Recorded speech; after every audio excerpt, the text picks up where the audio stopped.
All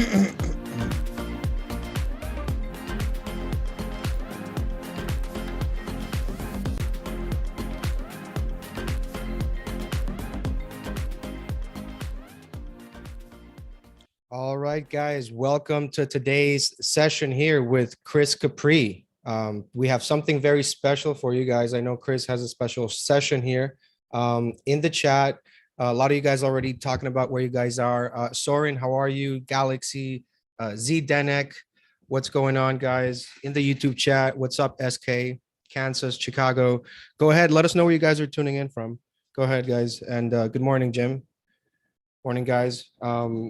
Chris, how are you doing, man? Very good. And yourself?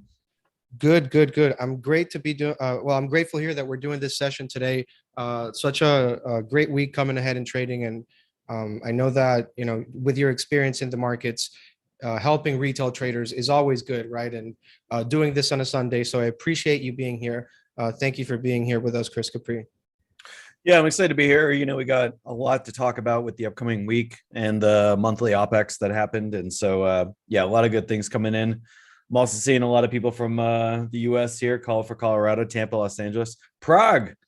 It's got to be your afternoon. Good to have you here. Good to have you. And Chile, Iowa. Yeah, it's started off, this winter's definitely started off a little bit chillier than usual. Right. Chris, so for those that are not familiar, I already know your background, but for those that are not familiar with your background, if you don't mind just doing a quick intro of your experience in Wall Street and all that. For sure. So do you mind if I turn on video as well? Yeah, go ahead and take the screen over, and you can start here with the session and everything else. Okay, let me let's see here. There we go. Charts. Beautiful. Okay, everybody should be able to see me on video and the screen of the S&P 500. If you can, put a 1 in the chat if you can see me on video. Edmonton, good to have some Canadians representing. Sunny San Diego, I used to live there in La Jolla, and also in North Park. 1, fantastic, North Carolina. My brother went to UNC, beautiful state. All right, and put a 2 in the chat if you can see the chart of the S&P 500. Very, very good. Awesome. Let me just make sure I got my YouTube people up as well. Yeah, it's good to see everybody. Shri B, how are y'all doing? I'm doing well. Hope same to you. Thank you for smashing the like. Chicago, that's where I'm from. Born and raised. Don't live there anymore, but born and raised. Mr. Goodman, good to see you. Mark Van Cooteren, good to see you. Nice to see everybody. All right. So let's go ahead and just brief introduction, my bio and everything. So I've been trading for 21 years professionally. I am a former broker on Wall Street for FXCM. I was a currency broker. And that was stint from 04 to 06. I started off in the New York office working on the US desk. And then I went to the San Francisco office to help them kind of build that. And I worked on the US and Asian desks and spent a lot more time on the Asian desk than the US, but plenty of time in the US desk. Excuse me, a little congestion this morning. So after that, I had gotten a job trading for a hedge fund, and it's called the JNF fund back then. And as I was doing that, I also was kind of given the opportunity to teach to the new hedge fund trainees and help them kind of get on board and to understand a program, how to trade and everything like that. And so after about a year of that, I moved to go private after that. So I felt like I had a pretty good understanding of the institutional world. And I felt like, it's time for me to go solo. So I decided to go solo, open up Second Skies. And keep in mind, I've been trading throughout that entire time. So while I was working with the brokerage and got to see the market from the inside out, then, and getting the opportunity to trade for the hedge fund, see the institutional world as well, that I felt like I had a pretty good base of knowledge and understanding. And my approach to the markets is based upon one fundamental principle, which is that, again, I mentioned this before, which is that it doesn't really matter, if you are a technical trader, if you're a fundamental trader who likes to trade macro news and earnings reports and things like that. Doesn't matter if you're a sentiment trader. Doesn't matter if you're a flow trader. It doesn't really matter. The bottom line is those are forms of information. And those various forms of information have one common denominator. It's that whether you're technical, fundamental, sentiment, or flow-based, they all become one thing and the same when they become actualized order flow. And it is that actualized order flow that is what drives the prices in the markets. Now, with that being said, options is an incredibly poignant market, even more so now than I've ever seen in my 21 years, because of the fact that option flows are through the roof. Now we're seeing option flows larger than futures. We're seeing option flows that are larger than single name shares. So then the actual underlying shares. So the options market is becoming a very critical aspect of that flow. And unlike the stock market or the share, the underlying shares, unlike the commodities or unlike the FX or the crypto market, there is a reflexivity in the options market. And reflexivity simply means that kind of like when you go to the doctor and they do that reflex test on your knee and they hit it to see if you get that reaction, they're targeting a reflex. So they're stimulating something and that creates a reflex. And the options market is very much the same, that if certain things happen, there will be a reflexive action in the market, which means that part of the options market is actually predictable to some degree. Unlike other forms of order flow in other markets, there is a certain reflexivity in the options market. Case in point. So we talk about order flow is what drives the markets. It's the most proximate driver of everything you see in the things moving up and down. It doesn't matter what the reason is, why people bought and sold or traded. The bottom line is that collective, that actualized order flow is what drives the price, regardless of the information or reason. And option dealers and market makers are some of the most dominant order flow players in the market. When it comes to the largest derivatives market out there, the S&P 500, the options dealers and market makers have the most dominant positions out there. And that's because every time I take a position in the market, the option dealers and market makers are taking another position in the market. And so if I buy, 100 SPY calls, let's say 50 delta, then the dealers are short 100 calls at that 50 delta. So they're short that.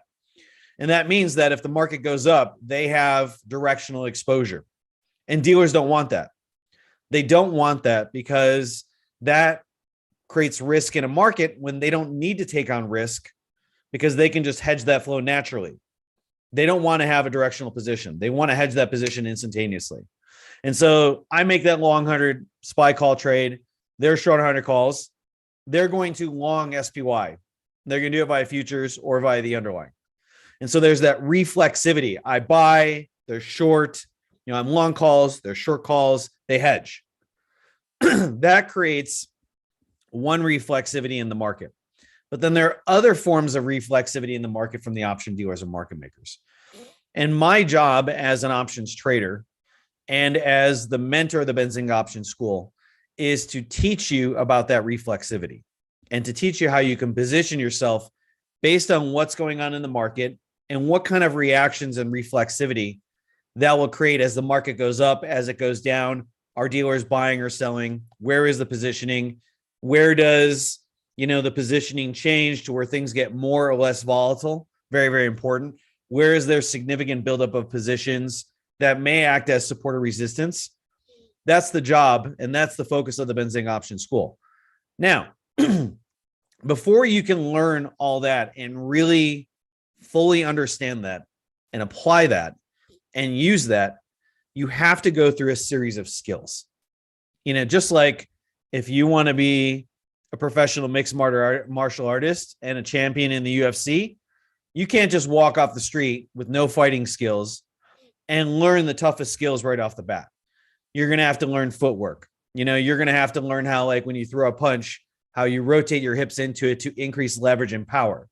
You're going to have to learn a base set of skills that once you got those and they're refined, then you can go to the next set of skills and the next set of skills and the next set of skills. And from what I've seen in the options market, 95% of the options market, 99% maybe, is teaching the skills wrong. They're teaching them out of order, or some of the skills they're not even teaching at all. And so our job, what we've come with the Benzinga Option School is really a way to teach you these skills from the ground up. If you were to go read, 50 books on options trading, they will focus on maybe one or two skills, but there are really 5 primary levels of skills that you need to build to fully understand the options market. And we've built this school in this course so that we teach you the core skills from the ground up. And so that is really the goal of what we're doing. And I'm going to talk about some of these skills today in the webinar. Before we begin, let's just check in, make sure everybody put a 1 in the chat if all that kind of makes sense and if you understand that. Put a 2 in the chat or the YouTube if you don't. And if you don't understand that, what specifically do you not understand? So let's see, we got a few questions. I like the fact this on a Sunday. I do too. There's just certain great things about Sunday besides football and things like that in the US and sports. But it's before the market opens. And so it gives us a time to prepare, to get mentally ready, to kind of get this motivation and juices going. Also to time to practice skills. When the market's live, we really don't have time to practice. We don't have time to train or to study. But when the market's not live, then we can devote our energy towards training and studying. Super important. You're saying you can't see anything. Yeah, we're not sharing a screen yet. At least you should see something. Laura, you should see something. Are you not seeing it now? Let me know. Alex Chens, you mean they do the opposite of like you gain and they lose? No. Dealers, so to get back to that and that reflexivity, Alex, dealers have a fantastic business model. It's a business model of providing liquidity in the markets, making a market, and doing it without having directional exposure. And so if I buy calls, and if I buy 100 SPY calls at 50 delta, they're short 100 SPY calls at 50 delta. So they have that short 50 delta exposure right there. So they are going to hedge that instantaneously, and they're going to get long SPY or futures. So that is all done algorithmically. That's the initial hedging process. But there are actually several stages to that hedging process because the markets aren't static. After they make that initial hedge, the market moves up or down. They don't want to have directional exposure. So if I win, it's not that they're losing. They're going to adjust their position in hedges so that while they're on the other side of the trade, they're going to hedge that so that they don't lose whether the market goes up or down, and they collect that transactional revenue.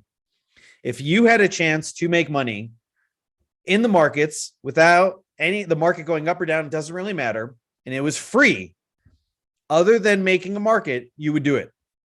If you had a chance to make money every single day, millions and millions of times a day, without it having really a care so much about the market going up or down, because you can just algorithmically hedge it going up or down and therefore negate or reduce or eliminate that directional risk and still collect a paycheck for doing that, you would do it. We'd all do it.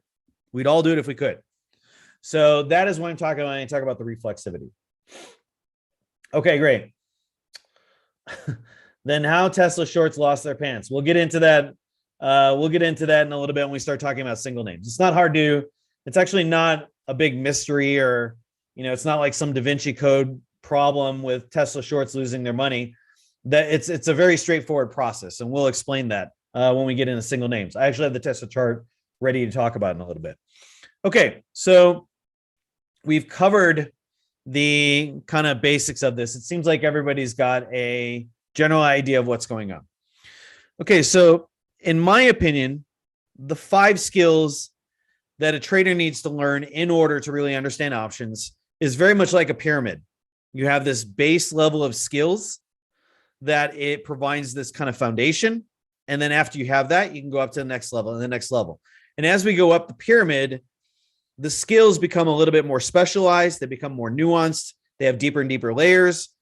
And that's why the pyramid kind of gets smaller and smaller, because not many people move up the pyramid. And we are going to change that. We're going to show you how to move up the options pyramid so that you have all 5 sets of skills. So if you were to go to these option, free option books or intro to option trading or something like that, almost all of them are the same. Almost every option course out there is the same. They will teach you a base level set of skills. It will teach you how calls and puts work, how the options market works, which is fine and dandy. That's what everybody needs to learn. They need to understand the basic mechanics of the market, and calls and puts are the basic building blocks. So you have to understand how those work. If you don't understand how those work and you start moving up strategies and start trading without understanding that, you're going to lose money. You're going to make mistakes. So that's the first set of skills you need to learn. The next set of skills that you need to learn as an option trader is then the little more nuanced aspect, which is the Greeks. And the Greeks really represent the variables that affect the pricing of options and how options make money or lose money over time, over changes in time, over changes in volatility, over changes in price. And so as the market, and also changes in moneyness, whether an option is becoming more in the money or more out of the money, or whether it's at the money. So money, volatility, time, price, all these things affect the nature of the options. You could be really good at understanding calls and puts, but if you don't understand this next layer of the Greeks, then you are either not going to make enough money when you win, or you're going to lose more money when you lose. And so you'll be bleeding alpha over time because you won't understand how the Greeks affect pricing. Once you have those kind of skills in place, then it's time to start learning strategies. But we're not fully ready to leverage all these strategies yet. So you got to learn the different strategies. The great thing about the options market is, unlike other markets, 99% of the option strategies are known out there. They're available because there's only so many combinations of calls and puts that you can do. There's just only so many mathematical combinations of what you can do. And so it's not so much in the options market about learning the strategies as it is if you're trading crypto or you're trading price action or technical indicators or something like that. It's then learning how these strategies work with the Greeks, with the calls and puts. And then this leads you to the fourth skill, which is that how do we apply these strategies to the right price action environments out there, to the right order flow environments? You don't want to be taking a long volatility strategy when volatility is going to be maintaining its level or declining. You can get the direction right, you can get the time right, but you won't get the volatility right. And so you have to be able to understand how these strategies work. How does each strategy work in terms of volatility, time, moneyness, price? How does where are the strengths and weaknesses of each strategy? How does each strategy, what's the real functional purpose and mechanics of each strategy? And you have to match that to the right order flow environments. And you have to match it to the right price action environments. Because if you apply the right strategy at the wrong time in the wrong environment, you either won't make as much money as you should, or you'll lose more than you should. And that's super, super important. The last skill that option traders really need to build upon after they've built these four is to understand the underpinnings and the mechanics and dynamics of the market, which is dealer and market gamma. How does this dealer option flow influence this trade? We talked about, okay, if I'm long 100 SPY calls, dealers are short 100 SPY calls, they're going to offset that risk. But that's only the first initial phase of hedging. That's a delta hedging procedure. As volatility increases or decreases, as time passes, as these other variables change, their hedging requirements change as well. And so there are various aspects of that we need to understand as traders. But you can't learn that skill until you've learned the other four in that order. It's super important. If you try and learn dealer market gamma without learning skills 4, 3, 2, or 1, you're going to just waste a lot of money. You'll spin your wheels. Your P&L will be all over the place. There'll be no consistency. You will waste time. You'll waste time. You waste your money, maybe even blow up your account. There's all these little Reddit, kind of posts and threads of like, hey, this is what happened to my P&L when I discovered options. And they were making money, pretty decently, pretty steadily. And then they discover options and their P&L is all over the place. That's because they learned the skills. They didn't learn all the skills, or they learned the skills in the wrong order, or they tried to go for the most advanced skills without building the base of the pyramid up.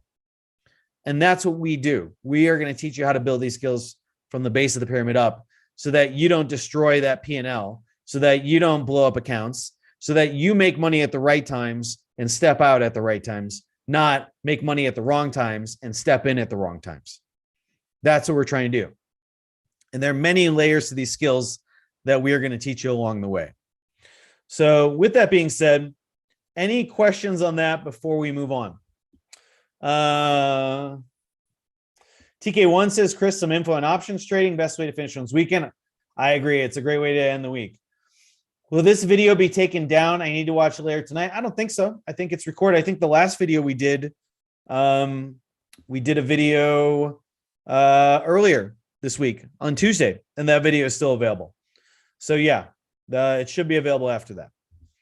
Okay. Any last questions before we move on to I want to recap. The next thing I want to talk about is I'd like to recap what we had talked about on Tuesday, what we had said the market is most likely to do on Wednesday after the FOMC, how the market has responded since then, and what we think the market will do going forward.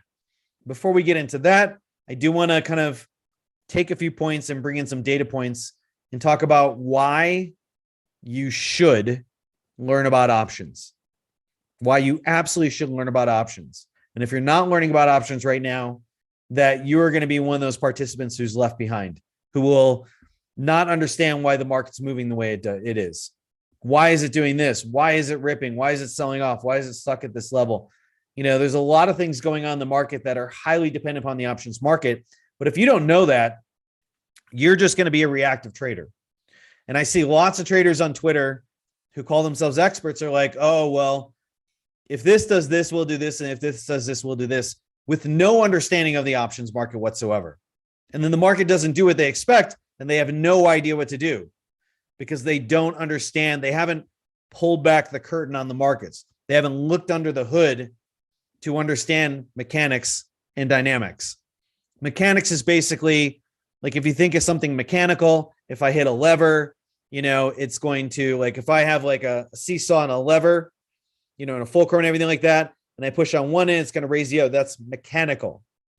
But then dynamics would take into account, what kind of weight is on that. If there's wind that might like lift this thing up, those are dynamics. And you have to understand mechanics and dynamics so that you can understand what the market is most likely to do. If you don't understand that, you're just going to be a reactive trader.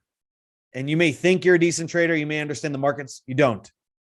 Until you understand mechanics and dynamics, you do not understand markets. I don't care how good a technical trader you are. You're just a reactive trader. So it's super important. Okay, so let's take a look at some questions here. Arun here. Arun, good name, by the way. My girlfriend's name is Aruna. First rays of sunlight, if I'm correct on the Sanskrit translation. It's a good name. Regarding option basic trading, is it necessary to close position 1 hour before 1 hour market close on expiry as recommended by brokers? That depends upon the option that you're doing. Maybe you want to maybe you want to exercise that option. Maybe, by exercising it or getting assigned, that will allow you to make money from the position after it expires. So it's not a fixed answer to that. It depends upon the situation. Hudson Paul is chiming in from Uganda. Good to have you here. Okay, great. So any other questions on that before we move on to our recap of what we said was most likely to happen on Tuesday and how the market played out? Any questions on that before we move forward? Put a 1 in the chat and type your question if you got one.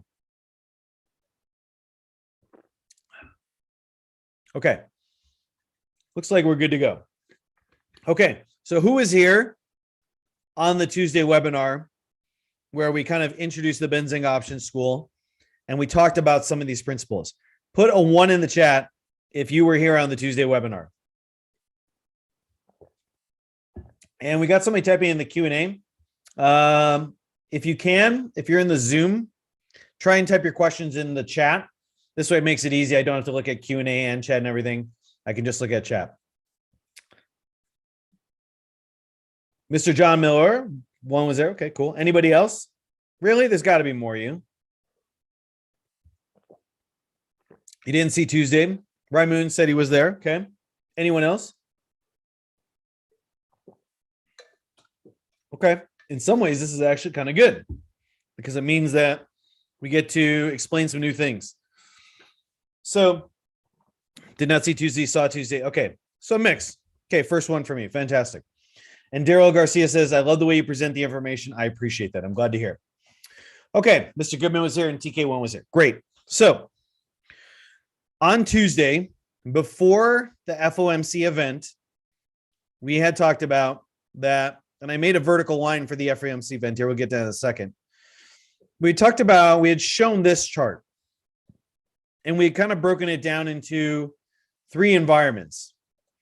First one, second one, and then third one here. And we did a fourth. We did break it down to a fourth environment. Okay.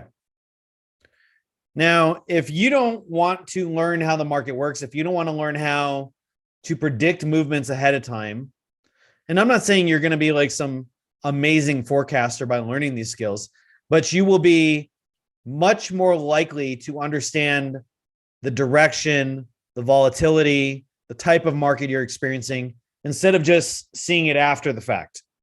And we demonstrated this in real time because we predicted what the market was going to be like after the FOMC. And we gave a very specific scenario. And that scenario matched out perfectly ahead of time. And we were able to trade that, make money off that. So there are really 4 different environments that we went through. And so the first is, and let me get my trusty pen up here. I need to move Zoom for that. Okay. So we talked about this environment as being mildly bullish, but a low volatility environment. We also describe this as positive gamma. And positive gamma is a very important term to understand. It means that when we're in a positive gamma environment, it means the market is net long options. And that is important to understand because that has certain mechanics, certain dynamics, and a reflexivity to it. And the reflexivity of positive gamma, there's many layers to it. But one thing to understand is that when you have a positive gamma environment, the market is more likely to have tight ranges with a mild bullish bias, and it's not going to be that volatile. And we can get into much deeper layers as to why. But when the market is net long options, that is generally supportive. Dealers are generally providing liquidity. They're providing stability to the market. And that also means that the market is unlikely to rip very impulsively. And that's exactly what happened. That is exactly what happened during this time period. Now, on this day, this is the monthly expiry for November. And you see a market change in the volatility after that. Big expressions, swings in volatility. Why? We don't just need to understand what the direction is. We need to understand how the market will express that potential direction. Is it going to be highly volatile or not volatile at all? Is it going to be bearish or bullish? We need to know these things as traders. And the sooner you can learn to understand them ahead of time, the better you can position yourself to make money. This right here became a negative gamma environment because a lot of the options that were supporting the market had expired on this date right here, this white line right here. This white is the open session, the blue is the aftermarket. Option expiry happened. A lot of options came off the board, they expired. That was it. Monetized, closed, moved forward, rolled forward, whatever. But it changed the landscape and the architecture of the flows in the market. And not only did we see a change in direction, but we saw a massive change in the expansion of volatility. And that's a problem because if you're still trading as if the market is like this, low volatility strategies, you're going to lose money. If you're also trading with that bullish bias, you're going to lose even more money. And so it's important and it's critical for us as traders to understand these changes in expressions, either at the time that they're happening or ideally before they happen. We had predicted this ahead of time. We told our members ahead of time, hey, after options expire in November, expect volatility to increase. We also said, expect the market to move into negative gamma. Negative gamma is very much like the opposite of positive gamma. Instead of the market being net long options, the market is net short options. Instead of the dealers providing liquidity, they tend to take liquidity from the markets.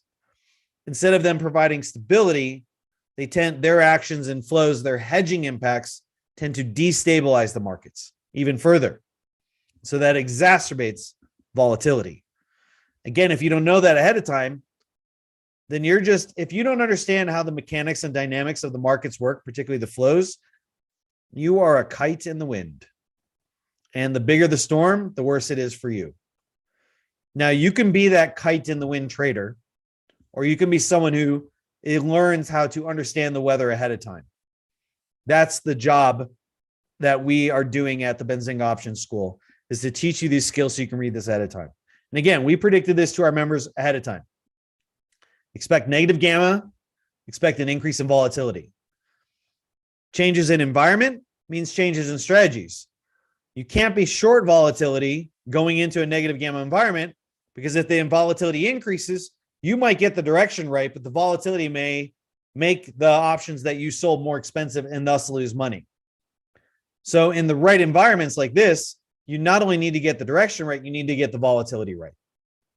So this is the second environment that we went into.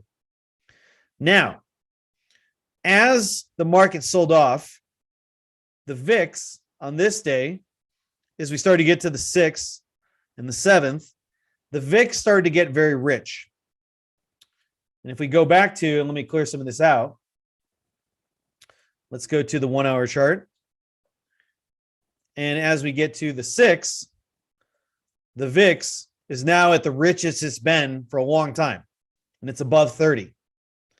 And we told our members ahead of time and said, hey, VIX at 30 generally means a couple things. One, statistically, forward-looking prices for the next 20 or 30 days are generally very favorable for the S&P 500. Why? Why does VIX at 30 mean something? And we can look back at the charts and say, okay, here's VIX at 30. And we can say, okay, when I look at it historically, other than this COVID period here, anytime VIX has got above 30, it generally sells off after that, which means the S&P 500 rises. Same thing here. Same thing here. Same thing on this spike and this spike and here and here. And it happened again. We said the more probable situation is that as the VIX gets above 30, forward gains on the S&P 500 should be favorable. Now, you could understand that statistically, and that can give you an edge, but you still won't know why. You won't understand the mechanics or dynamics. And the actual answer is very simple, is that as implied volatility increases, the cost of options, what happens? Do they go up or down?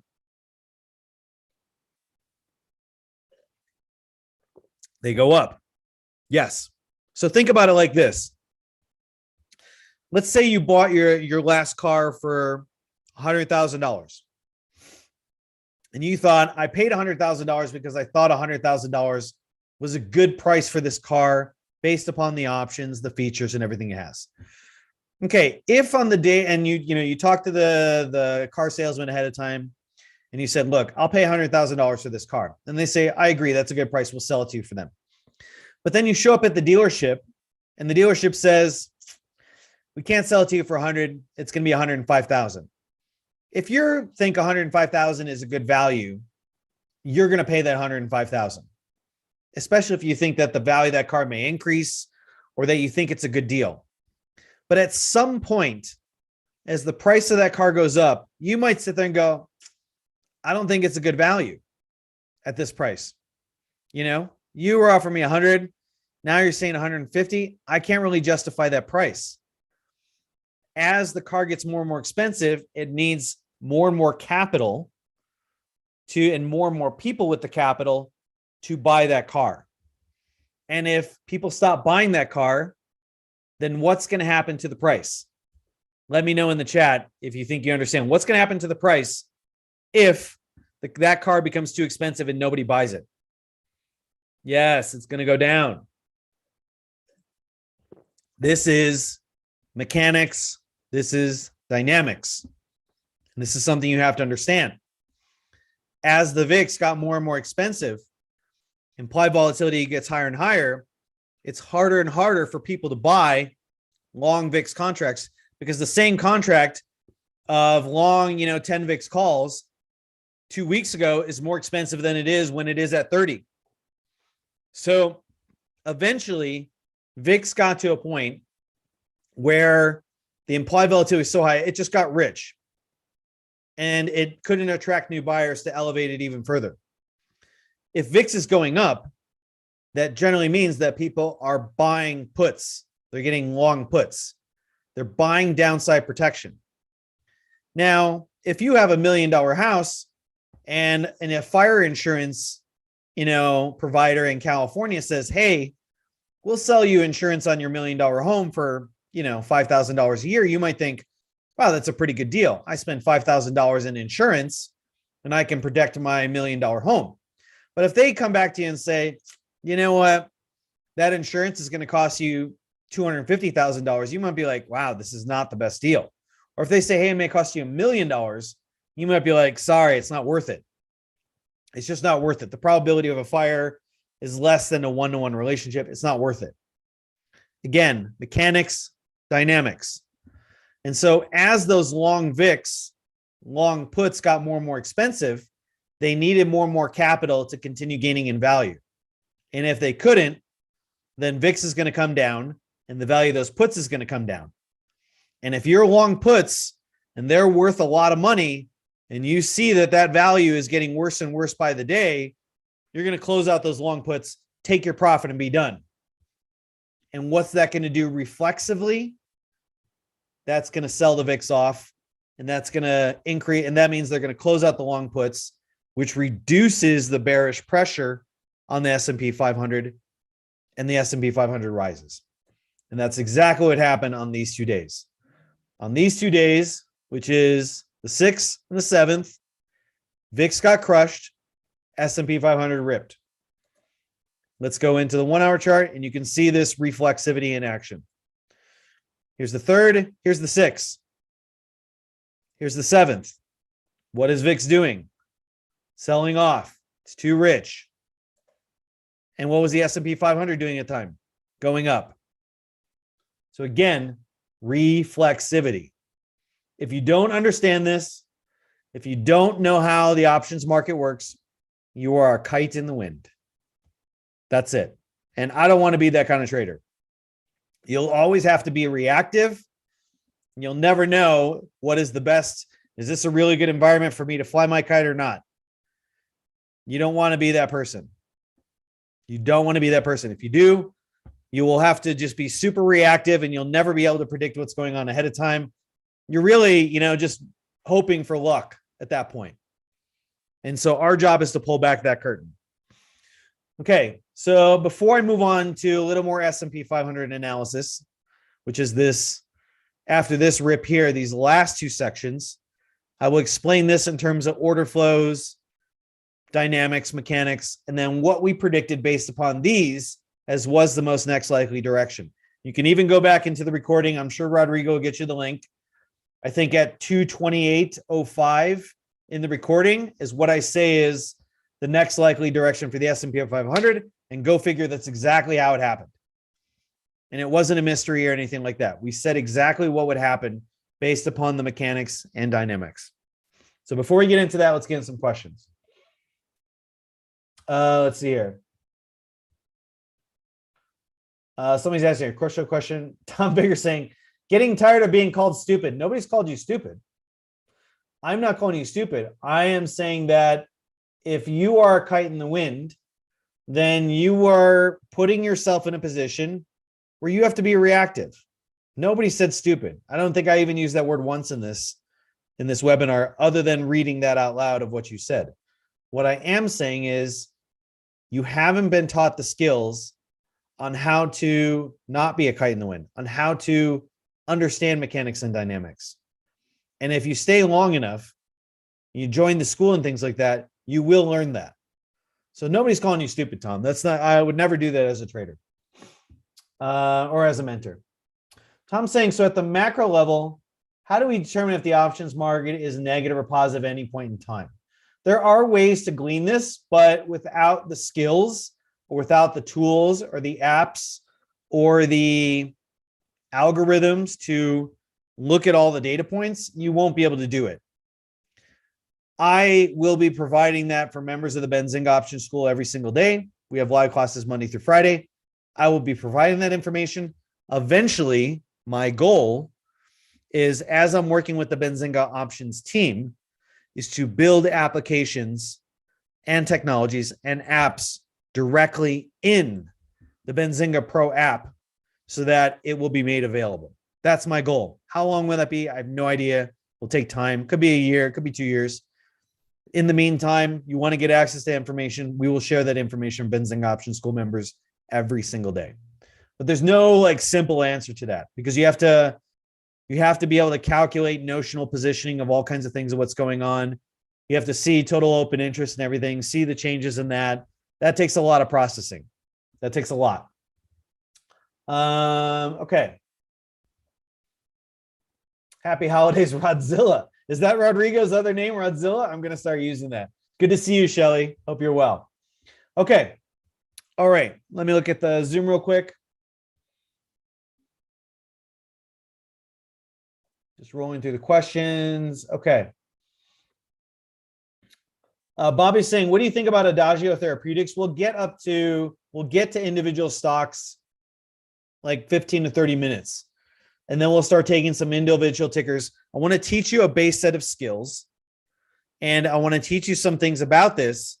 And then after I teach you it, we'll start looking at individual tickers and apply these in real time so that you can get an idea. So we'll get into that in the future.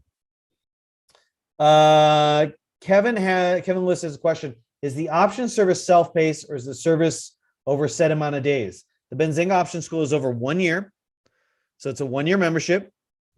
We start, let's say we were to start this Monday, which it actually starts on January 10th, is the first class. There's 8 core lessons or modules. Every single day, Monday through Thursday, we will go through a core module. The first week, we'll go through lessons 1 through 4.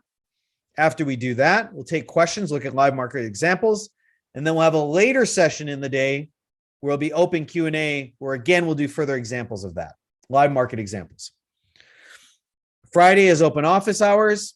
Any questions about the course or anything like that, that's what it's about. On the second week, we'll go through lessons 5 through 8. And all these will be recorded. Same schedule, same extra office hours and everything like that.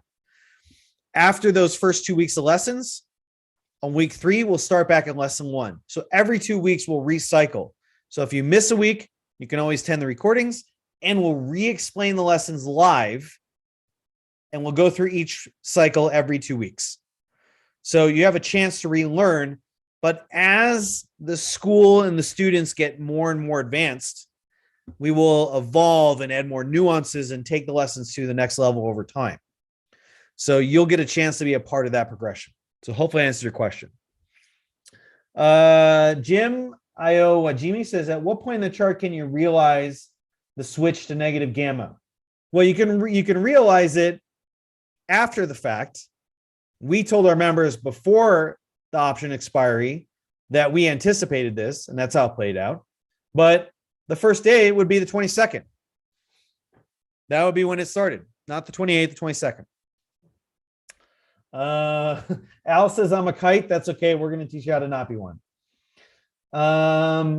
Is the volatility expected after the options expire?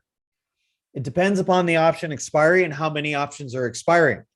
Not every option's expiry is the same. Monthly is different than weeklies.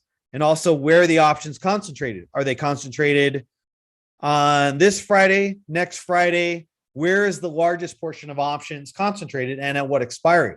So it depends upon where they are concentrated. Super important. Look at a few more here. Why is the resistance set for 30 at VIX? It's not something that I set. It's not like some fixed level per se. It's more of like as VIX gets to 30, it starts to get really rich. It needs more and more capital to keep the thing rising higher. And so I don't know if there's something magical about VIX, 30 VIX, but historically, generally, it means that VIX is pretty rich at that point. Really quick, Chris, shout out here Yeah. to Melissa and Tom for joining the Benzinga Option School. Welcome aboard. Good to have you here. Okay. Sean Mason, we have a few more questions, and then we will get into the next level of things here.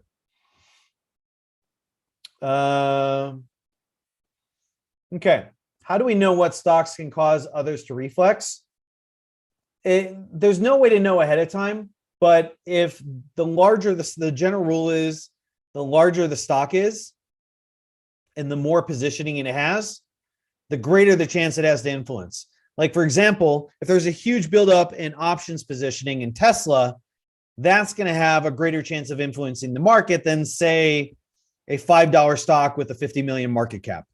So there's no fixed answer to that, but a general rule of thumb is that as the stock has more and more market cap and it has more and more positioning from more and more players, that plus the increased buildup in positions will increase its reflexivity. But generally, single stocks rarely, it's not common for them to totally dominate an entire market, a single stock by itself. Technical analysis is the key. I don't know if I totally agree with that. I think technical analysis is a tool, but it's only one form of information. Answer that question, and let me make sure I got it. Do we trade VIX or just trade the information? This is a great question. My student asked me this the other day. I generally don't recommend trading VIX because of liquidity and spreads. I generally recommend, if you're going to trade something based upon VIX, I would generally trade the S&P 500. You're going to get far better liquidity, spreads, everything like that. What is the line running across the chart? That's just a horizontal support and resistance level. Okay. A few more questions here. So support and resistance are useless? No, not at all. Support and resistance is very, very important.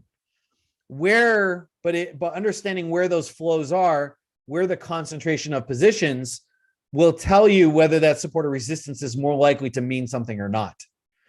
If there isn't a huge buildup of positions or any dynamics or mechanics at that level becomes less important. If there's more and more positioning, if there's mechanics and dynamics at that level becomes more important. Okay, YouTube here, a few questions, and then we will move on. Tom Bigger's saying, so we won't learn anything here other than listening to it as an infomercial, it seems. Tom, I'm going to disagree with that statement. I've given you a lot of information about market gamma that I'm pretty sure you didn't know before you got here. I've talked about reflexivity and dynamics that I'm guessing, maybe I'm wrong, but I'm guessing you didn't know that before you got here. That's very valuable information. I'm teaching you the layers of skills you need to learn in options and understand why it matters, which you probably didn't know that order before you got here. Like before you started this webinar, if I was to say, hey, what are the 5 most important option skills you need to learn and in what order, I don't think you'd be able to answer that question. So I don't really agree with the sentiment here that you're saying. Give us a taste of something you would teach, or this is a waste of time. Again, I'm not going to agree with the statement either, Tom. I'm going to call you out on this.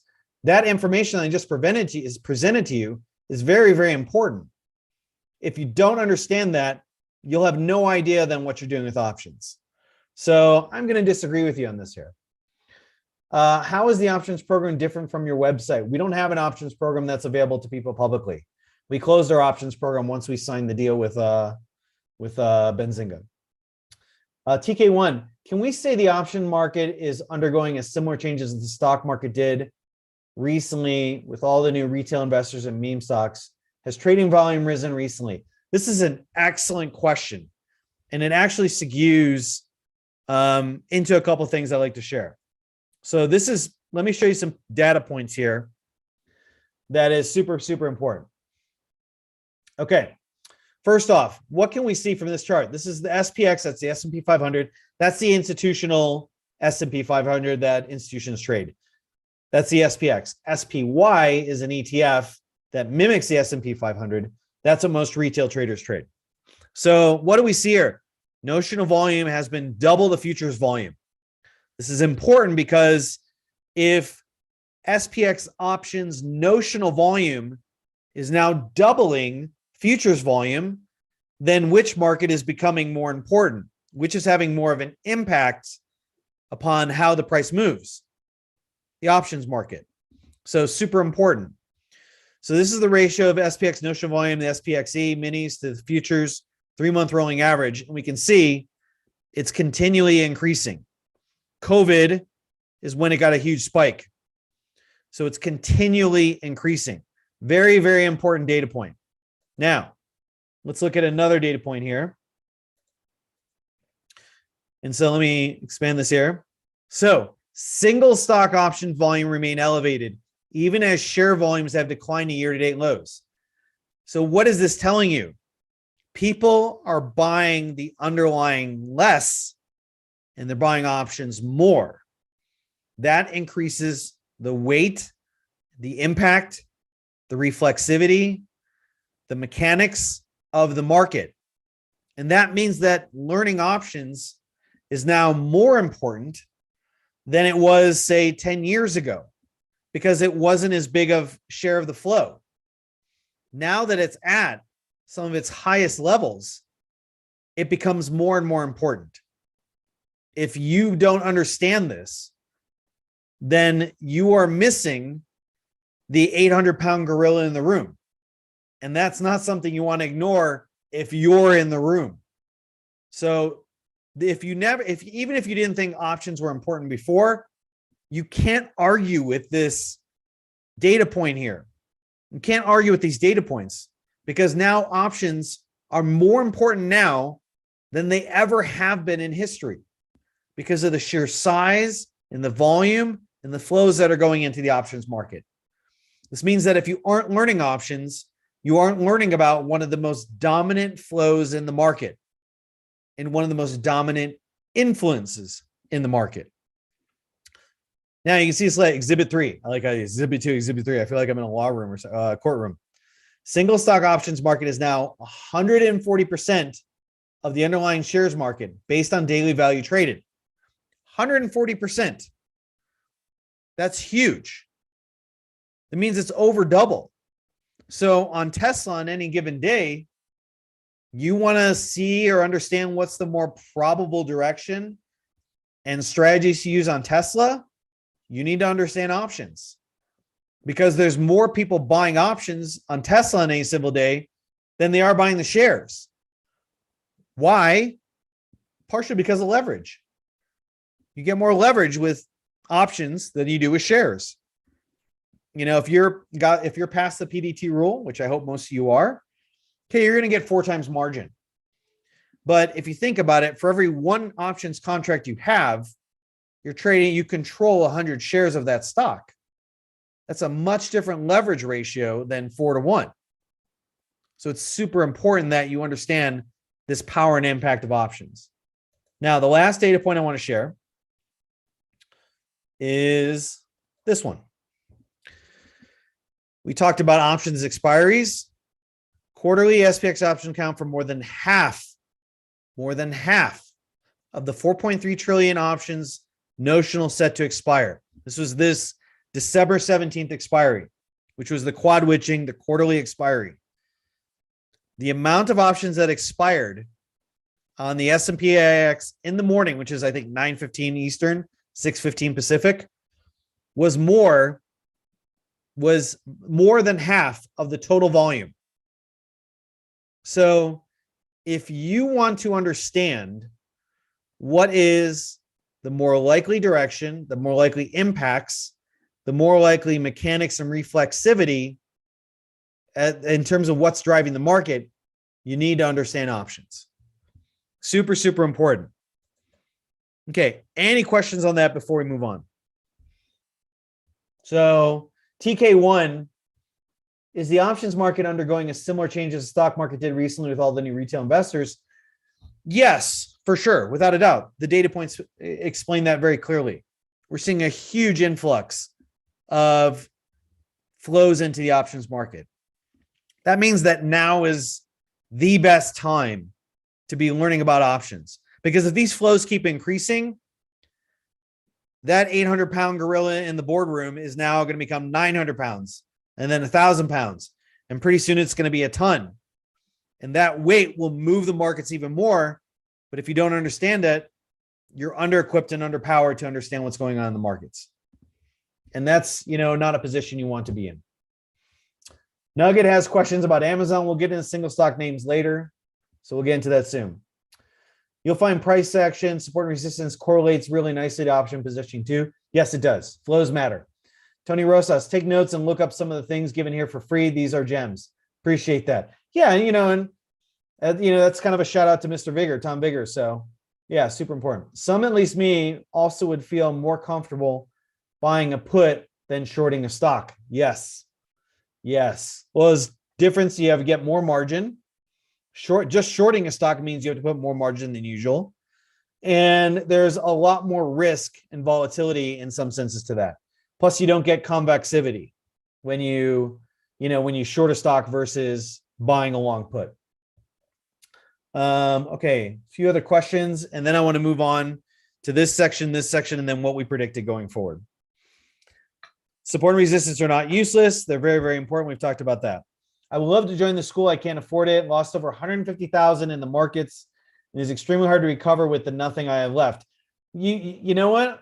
This is important. This is really important. Zdenek. I apologize if I'm saying your name wrong. Zdenek Zidavara. I apologize. So if you lost 150,000 in the markets and you're saying it's hard to recover with the nothing I have left, your goal now shouldn't be to recover $150,000 with the money you have left. You can't look at it as, oh, I lost this, I got to get that back. That's the wrong attitude, because then you're stuck in the past and you're stuck focusing on something that more than likely was a series of mistakes you made, probably maybe tens, maybe hundreds of mistakes to lose $150,000. And as long as you're focusing on that, it'll be much harder to direct your attention to what you need to do in real time. Just like athletes, if they have an important game today, is it better for them to focus on the loss of yesterday or the week before or that tournament that they lost? Or is it better to say, you know what? This is the team I have in front of me. This is what I need to do to beat them. That's my job today. So you tell me which is better, to focus on what you need to do now and win today, or to focus on the things that happened bad in the past and how you can recover. You're not trying to recover $150,000. That's the wrong attitude. You can always make money anew. Your job should be to win today. You win today, you win money. You make money, your account grows. You win tomorrow, you make money, your account grows. You keep focusing on that today, and pretty soon you do it right. And that $150,000, now you have a new account with $150,000. Except now you have experience. Now you're making less mistakes. And now you have the right mindset to focus on what you need to. So I don't think that is the right approach. I don't think the approach is, if I will recover it ever, it'll be the first thing I do is join the class. If there's one thing that's more expensive than education, it's something you've proven, which is that losing money in the markets is more expensive than education. And losing money in the markets is more expensive than not knowing. Because if you don't know, you don't have the capacity or skills to do what you need to do. Just like if an athlete doesn't have the skills to win today's game, it won't matter. So you can't look at it as like, oh, if I get that money back, I'll join. It's too expensive. I don't have the money. You need to look at it as like, if you want to keep participating in these markets, you need to have the best tools and the best skills today. Otherwise, you'll just keep repeating that mistake over and over and over again. I've seen it through thousands of traders over the last 15 years of teaching traders how to make money. So hopefully that gives you a different perspective. Jim Iowa Jimmy, I have learned some valuable key points. I'm glad to hear. Smaller value have a better chance for butterfly options.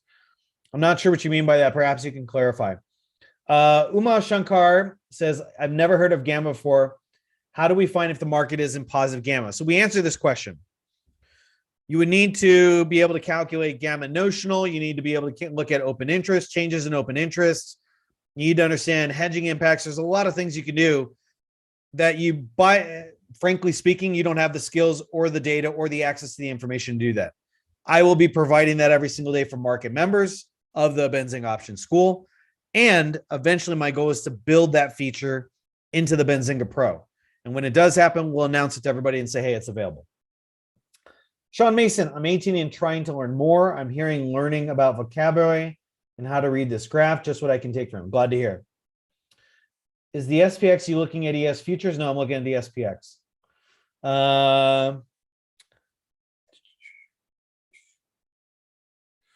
Zdenek Zidovara, are options used to control over leveraging in CFDs? No, CFDs is a separate market.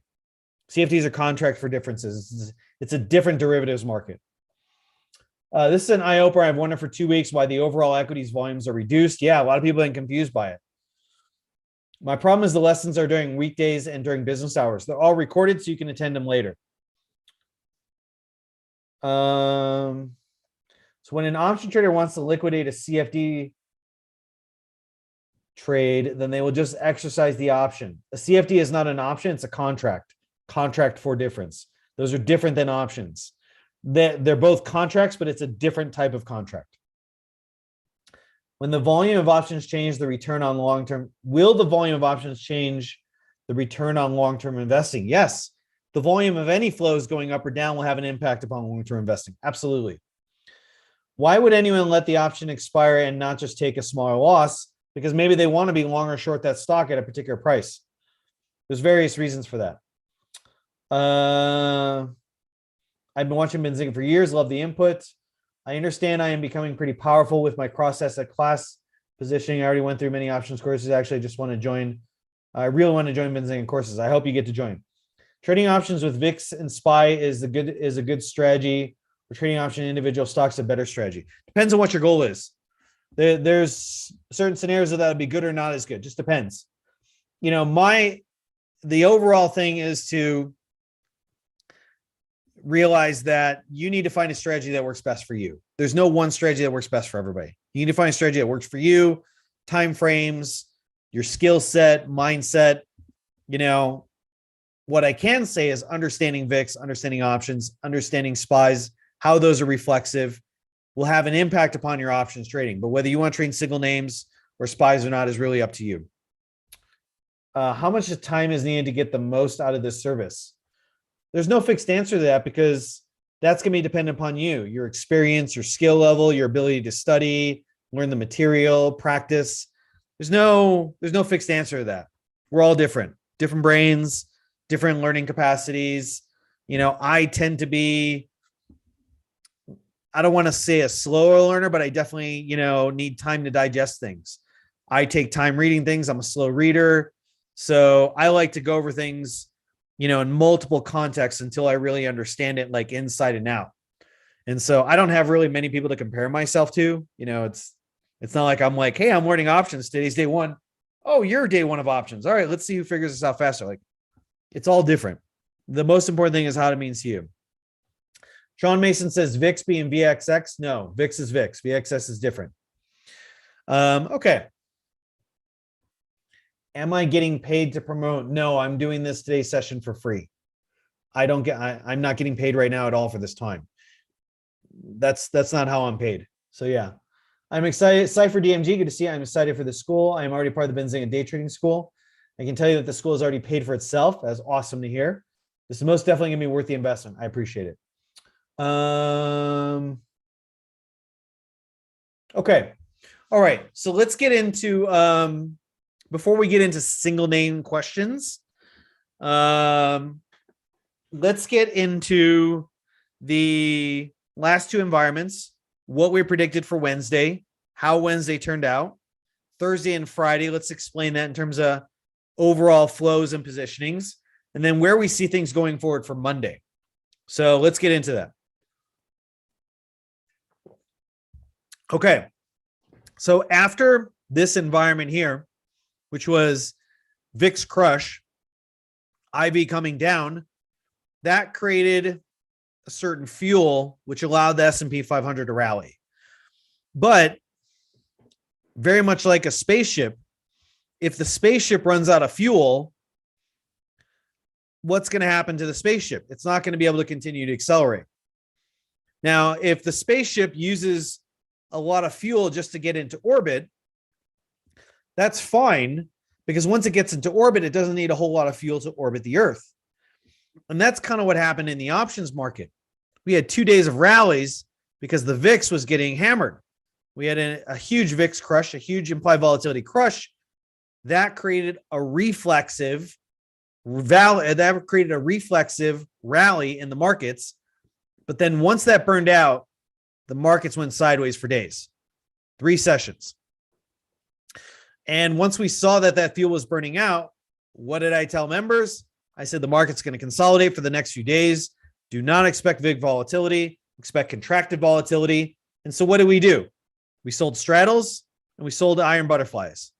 They make money if volatility collapses, and they make money if prices stay in a range. And that's exactly what happened.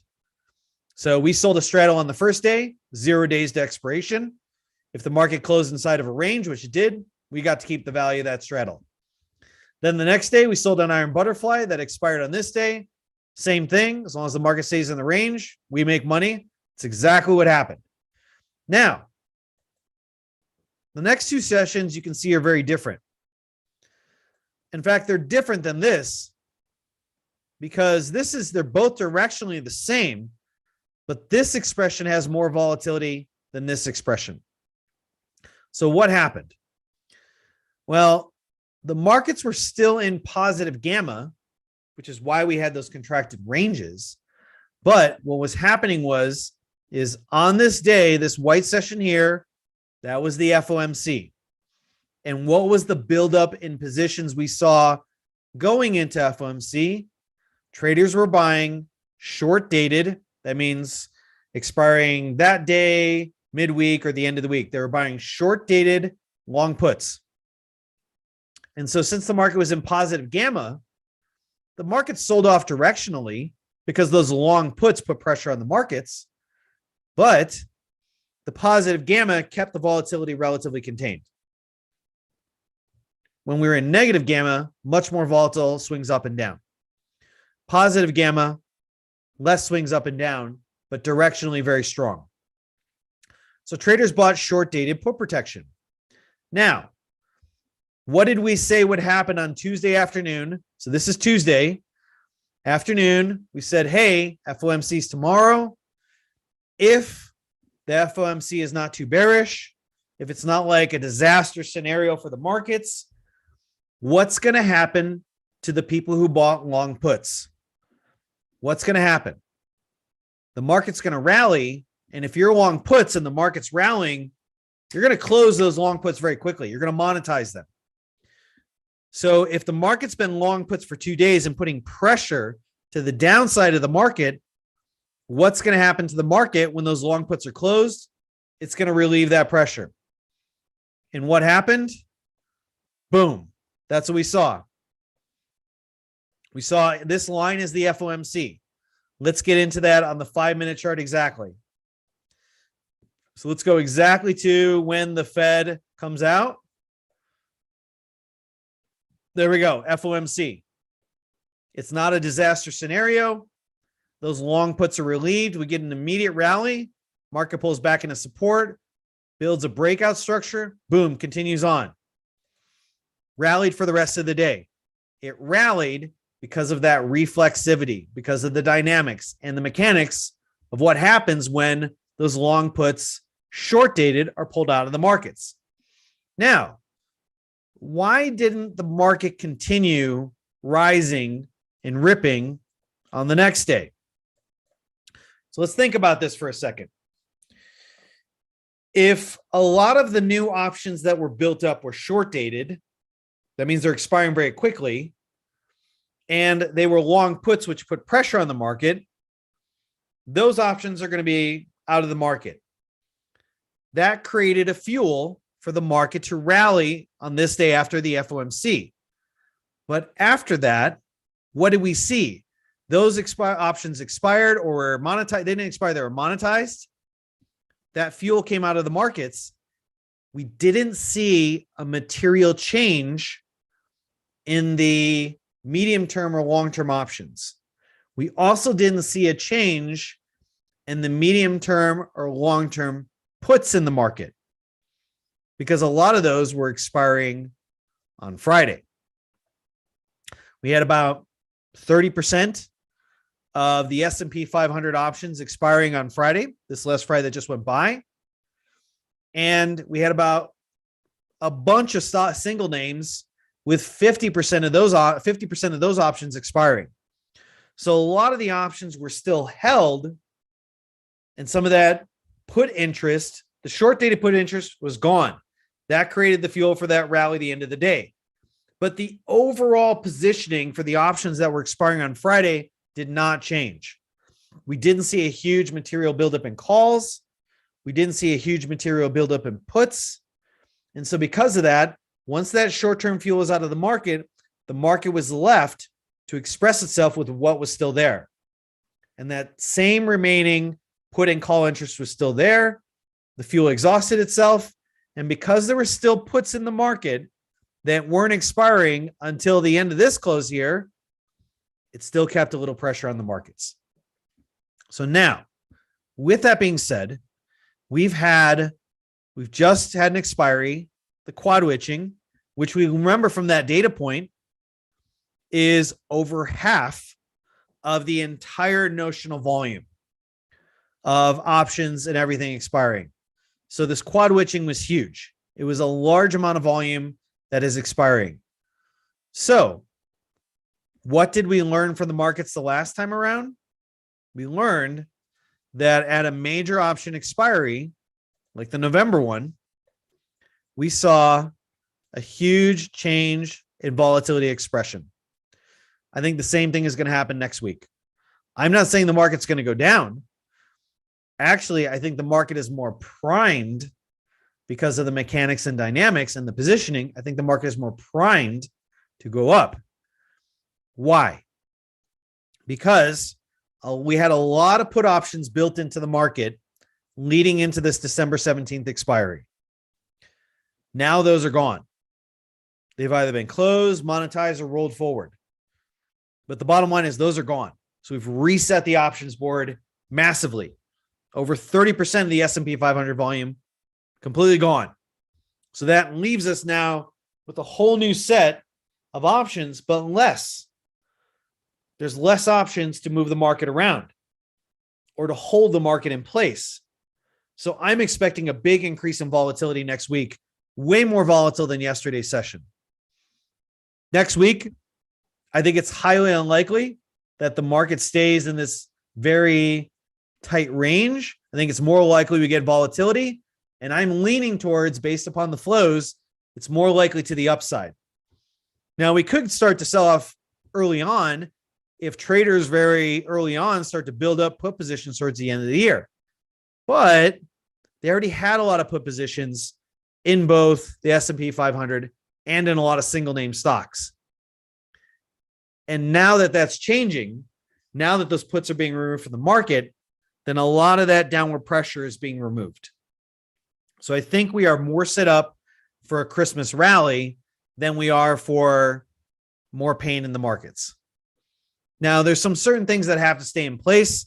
Like, it'll be really helpful if the S&P/X can hold 4,600. If it can hold this 4,601, particularly 4,585, if it can hold this zone, then I think the markets will be supported to rally towards the year end. And I think they could stop probably between 4,700 and 4,743. The chances of the SPX breaking and closing above this by next week, I'm going to say a lower probability event. Now, that doesn't mean it can't happen. We're going into lower liquidity. A lot of traders are going to be pulling out positions. Liquidity is going to be sapped. So moves will be exacerbated. And through that, it could overshoot. But if I'm a betting man, and I am because I'm a trader, I make probability type bets based upon the information evidence I have. I think it's more likely that the S&P 500 goes up than down. I think it's more likely it's very volatile than non-volatile. And I think it's more likely that if we hold this, that it should remain supported and find buyers and push. If we get a good rally, we should push into this zone here. That's my prediction for next week, based upon the flows, positioning, mechanics, and dynamics. And that's because of a lot of that put positioning coming out of the markets. So that's what I see going forward. Now, before we move on, any other questions before we move on to the next one here? So before we get into single names. Does course include the Benzinga Pro membership? Yes, it does, which kind of makes it a ridiculous deal because Benzinga Pro is not inexpensive. I'm a Benzinga Pro subscriber. I pay for it. I make my value of the Benzinga Pro membership many times over every single year. And so, yeah, I'm kind of bummed because I just paid for the subscription too. And now that I'm teaching, I get it for free. But yeah, it comes with it. Great deal. It's such a valuable thing. For how long? For the year. No, it's not a 1 week course. It's a 1 year course.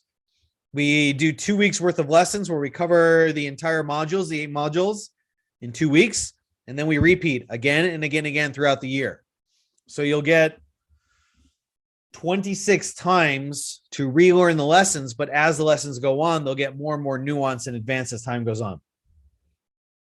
Daryl says, really? I did not know it included the Benzinga Pro. I guess it also includes the options feature, which normally is an add-on. I don't know about that. I don't know about the options feature or anything like that. I don't know what options features are in the Benzinga Pro. I just use the Benzinga Pro for something else. Amar, you'll need to ask those questions to Rodrigo. Just looking at questions in Zoom, then I'll look at YouTube chat. Can you please explain how options affect stock price when no securities are being bought or sold? So when the options market is open, the stock market's open. And when the stock market's open, the stocks are being bought or sold. So I'm not really sure I understand the question. Stock price when no securities are being bought or sold. Keep in mind, though, so anonymous attendee says, I'm not sure, again, I understand your question, but keep in mind, it's important to understand that if, for example, let's look at dealer and market makers. Let's say I want to buy Tesla stock, or I want to buy Tesla calls, okay? So let's say I buy 100 Tesla calls, next month expiry. Let's say they're at the money 51 Delta options, okay? So they're 51 Delta calls. I'm buying 100 of them for next month's expiry. Now, if I'm buying those calls, the dealer is short those calls. That means that if the stock on Tesla goes up, the dealer has upside directional exposure. They need to hedge that exposure. So the moment they sell me, the moment they give me the 100 long 100 calls and they're short 100 calls, they're going to hedge that with a long Tesla position. So just the reflexivity of options forces shares to be bought. So hopefully I answer your question. If you can, though, ask questions in the chat, not the Q&A. It's just much easier for me to focus on chat. Ali Humza is saying, would you tell us when to buy and sell the options? So I'm not giving specific trade signals, but I am going to be every single day going over market gamma, dealer gamma, positioning on single stocks. We'll talk about them. Like if somebody says, hey, what about this stock? I will share the positioning information that I have. So we'll go over gamma, we'll go over environments, we'll go over volatility, whether we think it's going to be a heavy volatility or a light volatility session. We're going to go over key levels. I will share trade ideas. I'm not going to be giving specific signals, but I will be giving trade ideas saying, hey, look, kind of like what happened the other day. So when the S&P 500 went into the situation where that fuel, let's get rid of this, that fuel was out of the markets, I told my members, said, hey, I'm selling volatility. I'm selling straddles. I'm selling iron butterflies. I will share those same ideas of how I'm trading it with the market. So I will share that with Benzinga school members.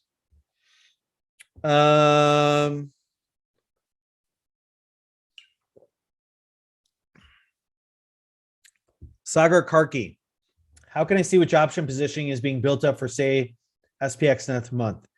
You can look at your broker. I use Thinkorswim. They should have the listing. They should have the listing for each expire of what the open interest is at each strike. Now, that's not going to necessarily tell you how it's building over time. For that, you need tools and applications to do that. I have proprietary tools that do that. I don't give that for free because I paid a lot of money for it and I'm not allowed to, but I will be sharing that information with Benzinga Option School members every single day. Every single day, I will be sharing, hey, here's market gamma, here's positioning, here's key levels. This is what I'm thinking is going to be the range based upon volatility expression. Then, we'll all go over trade ideas. Everybody's going to be trading something different. Traders are going to be like, hey, what do you think of this? And I'm going to be like, well, based on this, based on positioning, based on gamma hedging and things like this, I think it's going to go here or here, up, down, bullish, bearish. Here's key support resistance levels. I'll be sharing all that with Benzinga Option School members. Yeah.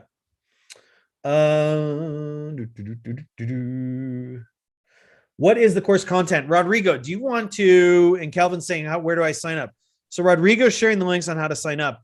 Rodrigo, do you want to take over the screen and show the course syllabus so everybody can take a look? Absolutely, guys. So just to recap here, in case you just joined, we've had a pretty impressive session here with Chris Capre, going over his strategies and things that he looks at in the market, the newly launched Benzinga Option School. So this is something that we were working on some time to bring to you guys. And now I'm happy that we were able to make it happen. So Chris Capre, number one, thank you for doing this, for helping out.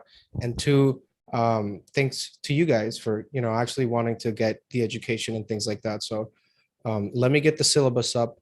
It does come with Benzinga Pro. It does have a 70% discount. That discount applies at renewal, so it won't increase. Okay. Do you see that, Chris? Mm-hmm. You see that? I do. Okay. Yes. So this is the syllabus, guys. If you want the syllabus, just email me. I'll send it to you. Well, we've gone over the background of Chris in the past here today. Schedule of topics. If you can see that, I think it would be great to get a little detailed explanation from you later in a bit of what this is, what this means. But class one. Why don't we do it? Why don't we do it now? Let's do it. Let's do it. I mean, I didn't want to put too much pressure, but it Okay. would be better explained by you, I feel, Yeah. Okay. So if you all remember how I talked about that, if you are going to learn options, there are 5 really sets of skills that you have to build. Each set of skills is a layer in the pyramid that you want to learn in order. And if you learn them out of order, you will be making mistakes. You won't build the foundation right. Like when you build a house, you build a foundation, then the first 4 floors. You don't build a foundation, then start with the second floor. And so you got to build things in order. And so if we look at the schedule of topics, classes 1 through 8, what do we start off with? An introduction to options, which really explains the basic building blocks of how the options market works and how you can understand these key components of calls and puts. This is the most important part of the foundation. So we start with this. Then after that, we get to class 2, which is understanding option Greeks. What did I say was the second skill in learning options? It's understanding the Greeks. And the reason being is the Greeks have an impact upon pricing. So you may buy calls and puts and you may understand calls and puts, but if you don't understand pricing, if you don't understand how volatility, how moneyness, how time affects the pricing of those options that you're long or short, you're going to be making or losing money without fully understanding how and why. And so this is kind of that second layer of skills. Now we're moving up the pyramid.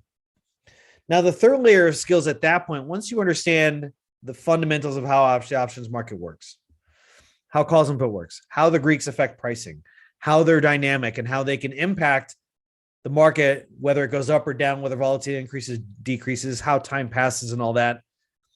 Then you need to learn some strategies. And each strategy is really you got to think of this option strategies as tools. Just like a carpenter has different tools for different things that they have to do. That's what option strategies are. These are different tools based upon what you're trying to build and what the market is doing in that time. Not all strategies work at all times. You have to know when to use the right tool for the right environment. And if you don't, you will make or lose money. You will not make as much money as you should, and you will lose more money than you should because you're using the wrong tool for the wrong environment. We'll teach you how to use the right tool for the right environment. But it's not enough to understand. So we're moving up the period. It's not enough to understand strategies. Most people, when they learn options, they learn section 1. They maybe learn a little bit about 2. They learn 3, and then that's it. That's it. And if you do that, you'll have a decent foundation, but you'll be completely under-equipped to understand the market. You won't understand mechanics or dynamics. You won't understand reflexivity. Each tool has, each strategy is great in some environments and really bad in others. We will teach you exactly what the charts, what the price action should look like, what are the patterns you should be seeing in the markets to apply each strategy. Because if you don't understand what the chart should look like, you may think, wow, I should probably be doing this type of strategy, but then you look at the charts and you can't read the charts correctly. So you can't match the pattern with the strategy. And we're going to be doing that. We're going to be helping you match the technical analysis, the price action on the charts, and how that expresses itself in the order flow with the right strategy. So now we've moved to stage 4 in the pyramid. But there's still one more thing you're missing at this point. And you can't learn this final thing until you've learned the other things before that, which is dealer and market gamma. How is the dealer positioning affecting the markets? Are they increasing or decreasing volatility? Are they providing liquidity or taking away liquidity? Are they providing stability or are they increasing, are they destabilizing the market? And how is that changing over time? How is that changing over volatility? How is their hedging impacts?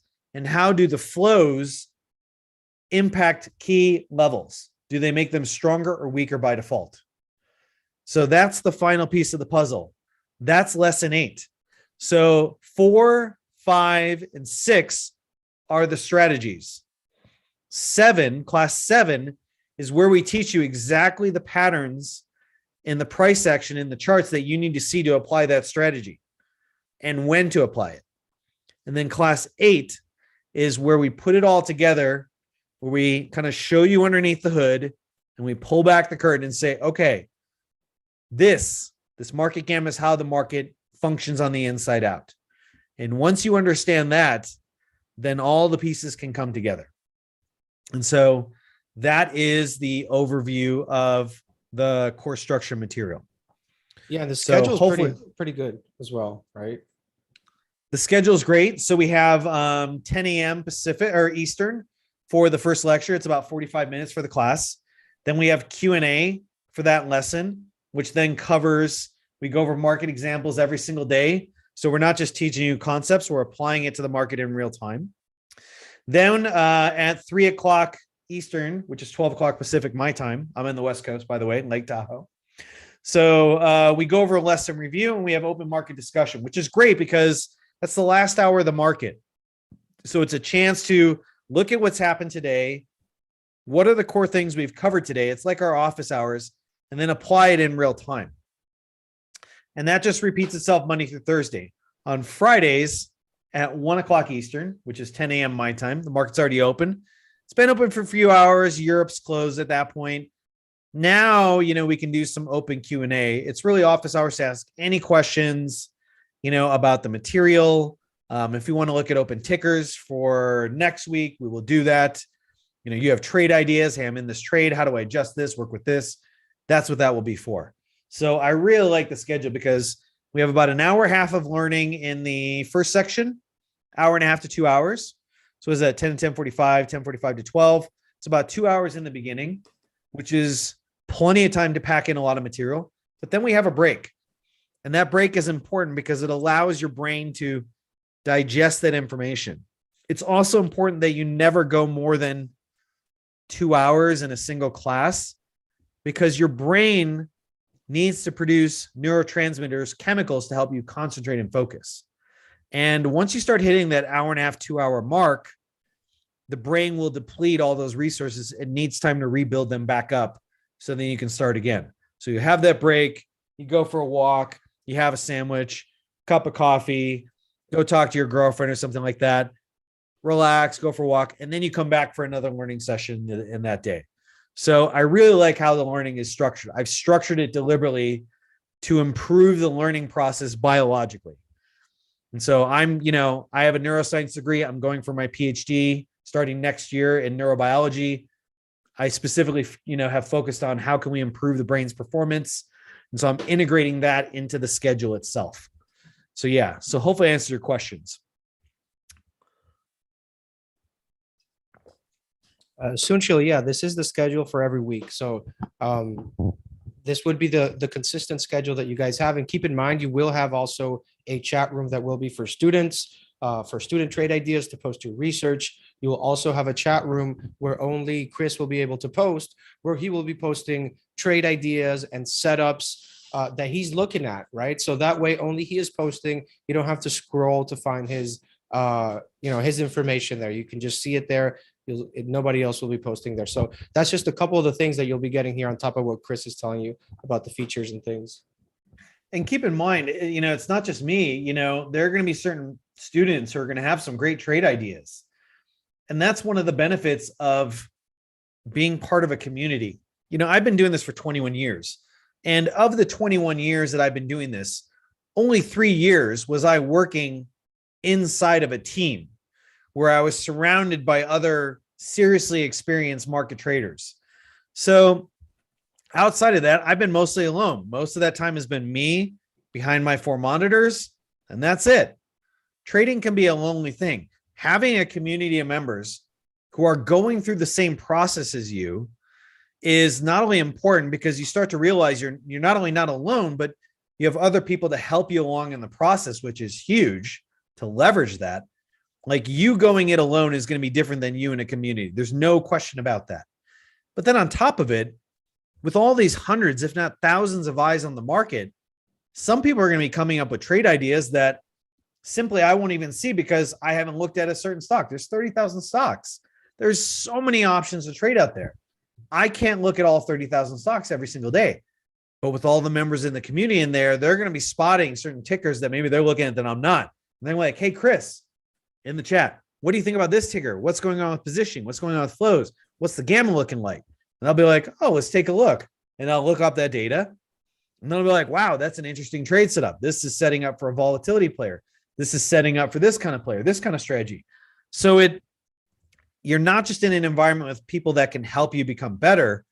You're in an environment where all these people will be providing trade ideas, and some of them are going to be really good ideas. And when I see a good trade idea, I'm going to call it out and be like, hey, check out this trade idea from such and such. I like this because of this, this, and this. Watch for these levels, watch for it to do this. And based upon that, you're going to want to use this strategy and this strategy and this strategy, not this and this and this. So it's a chance for all these trade ideas to come together in one place. And it just makes the learning experience more rich. Again, you learning options by yourself will never be as successful or is informed or is exposed to information as you in a community of hundreds, if not thousands of traders. There's no comparison. There's no comparison. The one thing I want to say, Chris, is that not only, you hit the nail on the head right there. Trading can be something lonely. And the worst part is, like, when you're losing a lot of money and you don't even know why. And, you go to these like pump and dump boards, like on Reddit and stuff, and you just dig yourself in a deeper hole, unfortunately. And I've seen that happen to a lot of retail traders here. And that's why I'm really glad and excited that, we're able to come up with this. And it's just very helpful for retail as a retail trader. I didn't work in Wall Street, nothing like that. You bring up a very important, Rodrigo, that's not really touched about. And so if you think about it like this, if you want to get a PhD, let's say like me, you're going to get a PhD in neurobiology. And let's say there's 2 versions of me that are getting a PhD in neurobiology. There's version 1, which is I'm going to a university. I'm learning with specific instructors.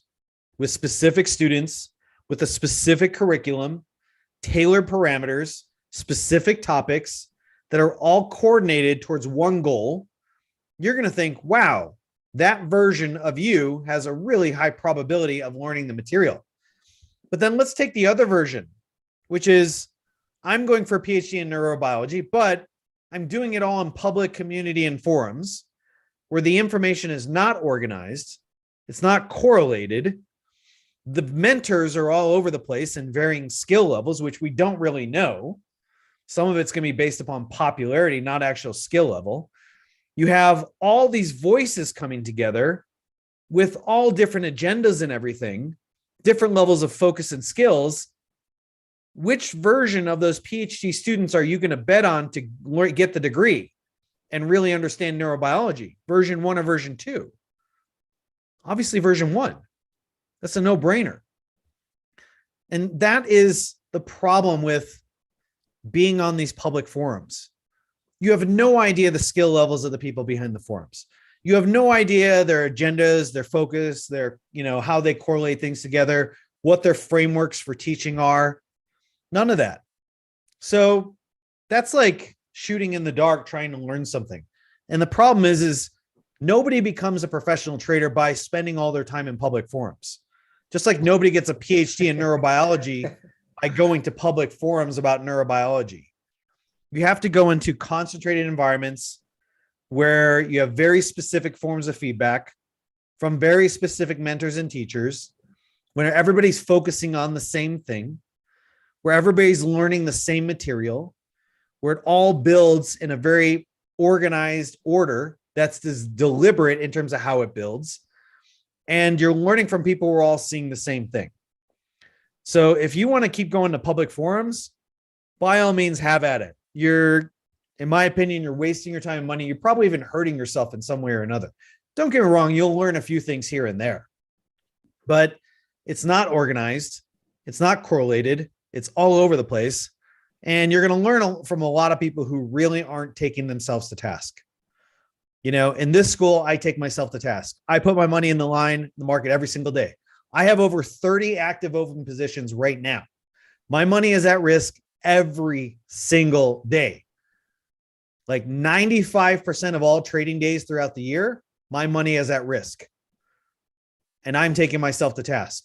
And what I teach to my students, they have the feedback to be able to oh, wow, he teaches this. How did this work out in the markets? Oh, it's worked out for me.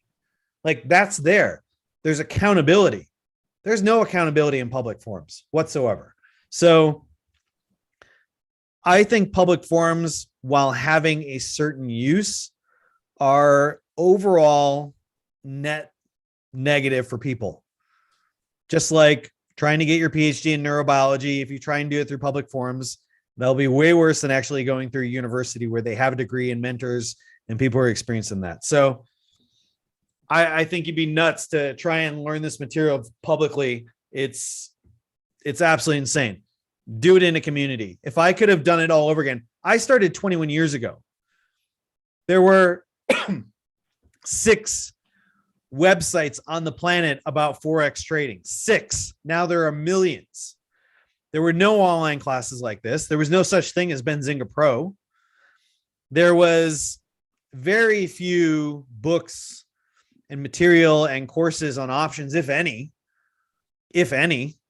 None of them were live for a year. None of them were giving this kind of information. Nobody was even talking about market gamma 21 years ago. These things simply didn't exist. If I, starting back then 21 years ago, could have gotten access to information like this, I would have paid whatever they asked for it, because I had to learn that with my own money. I had to learn it myself. And it was only until I started to become a broker that I actually get to learn inside a cohesive system. The things that exist today simply did not exist back in 2000. So consider yourself lucky, because if I was starting my trading career today, like today was day 1, in 20 years from now, I would be 10 times ahead of where I was, because the level of information and availability and resources is 1,000 times better than when I started. It just did not exist. Take advantage of it.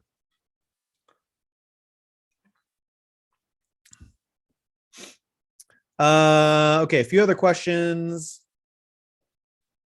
What are the prerequisites for options trading school? There aren't any. You just want to have gone through a few of these videos and make sure you understand just some of the basics of what I'm talking about. But we do start from the ground up. So yeah.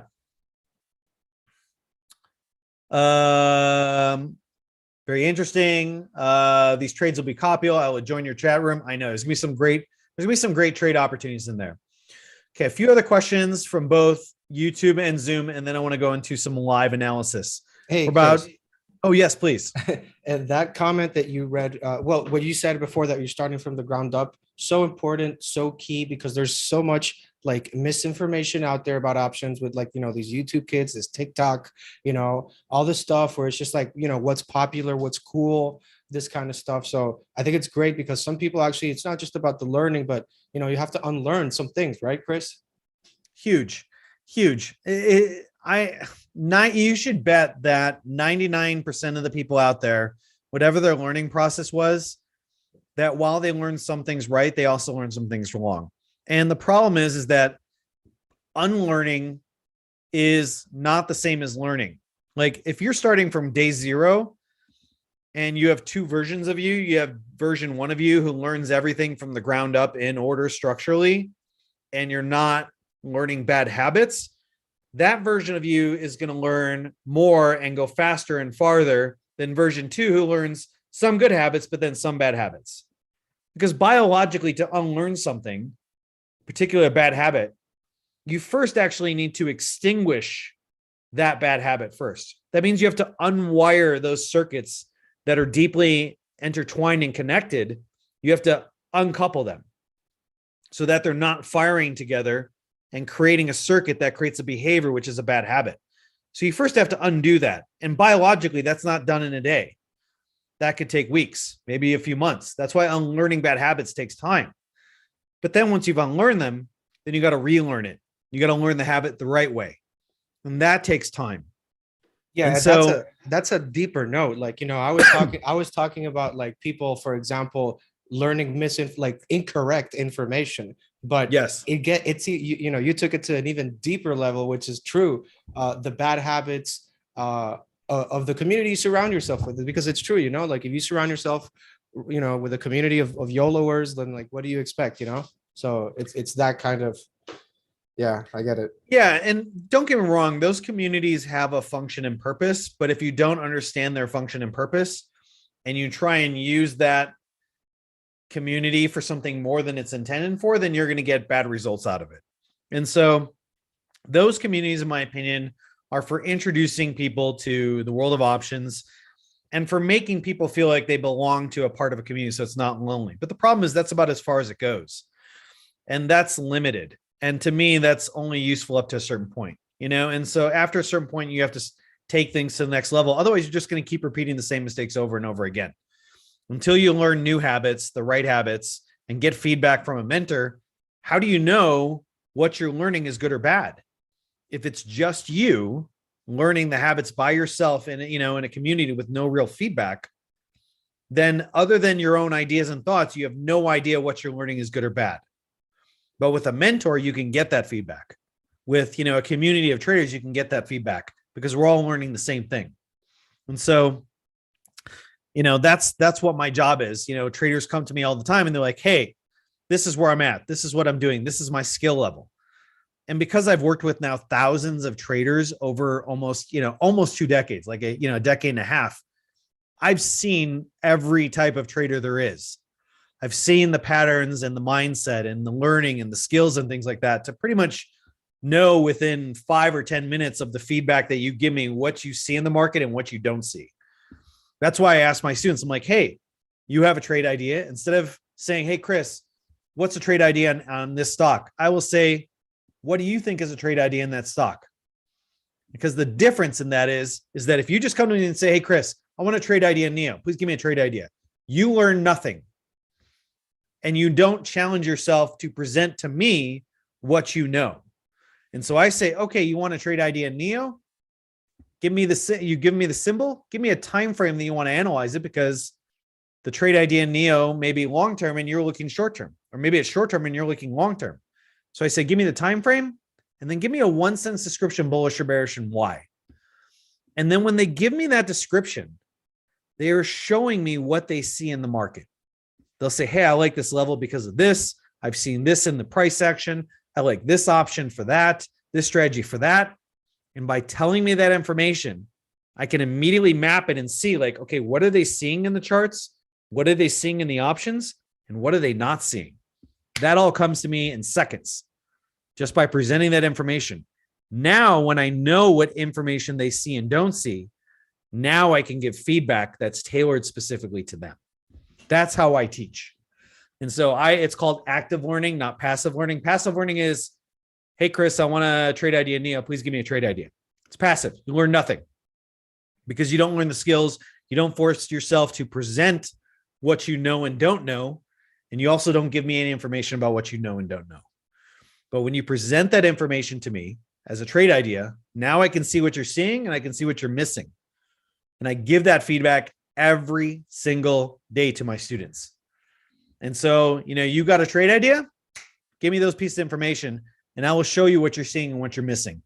And that will help you grow over time faster than just passively looking for trade ideas. So super important. Okay, we'll take another 5 minutes of questions and then we'll take about 10, 15 minutes of open call outs. And then we'll call it a day because we're coming about 2 hours. And again, 2 hours is about that time where the brain starts to run out of the neurotransmitters and chemicals to concentrate and focus intensely. And then we need to take a break and replenish those.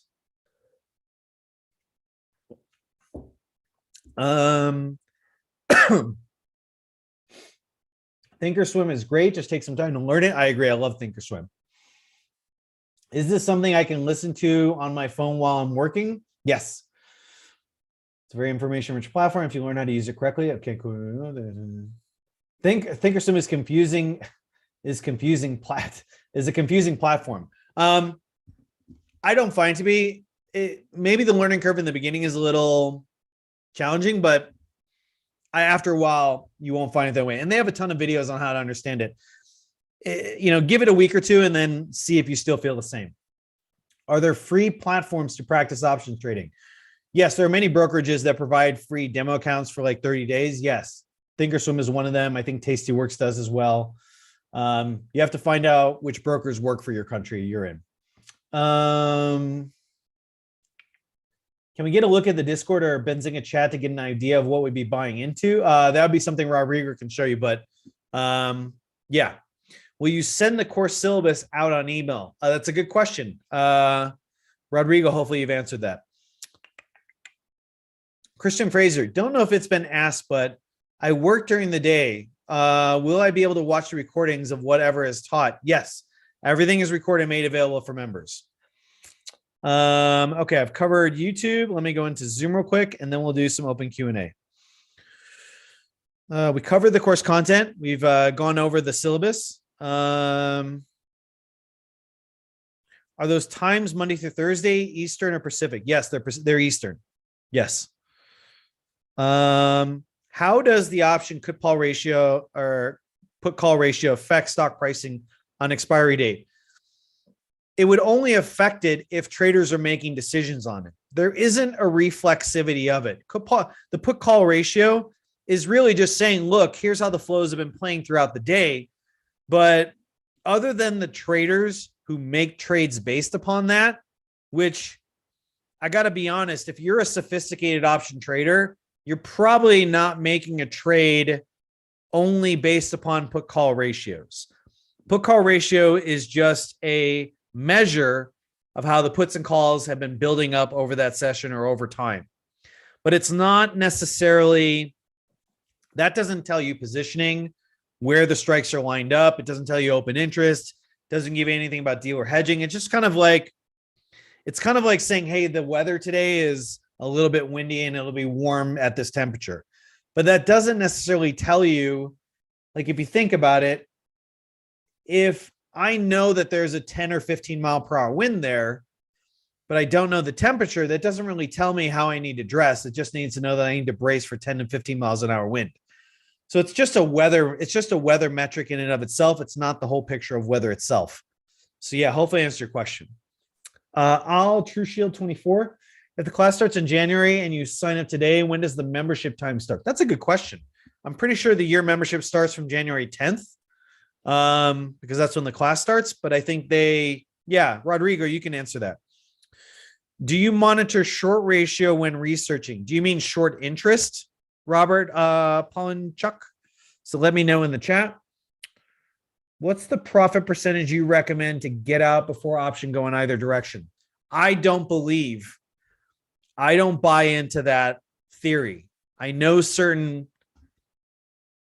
mentors and YouTubers will say, oh, if you're 25% in profit or you're 50% in profit or you're 75% in profit, you should get out.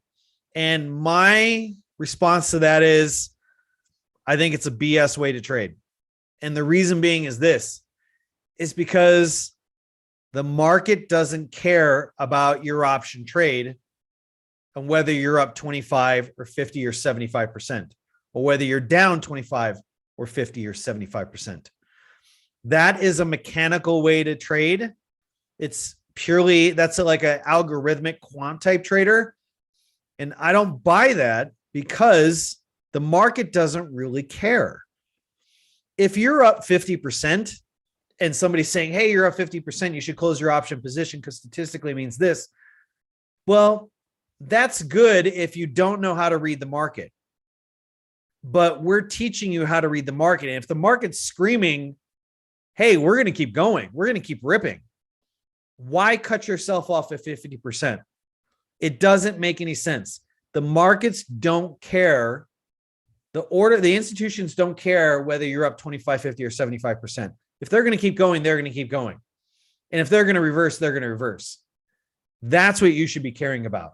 Not, oh, we're up 25% or 50%, we should close out. I don't buy that. I think it's a BS way to trade. Excuse my verve, because there's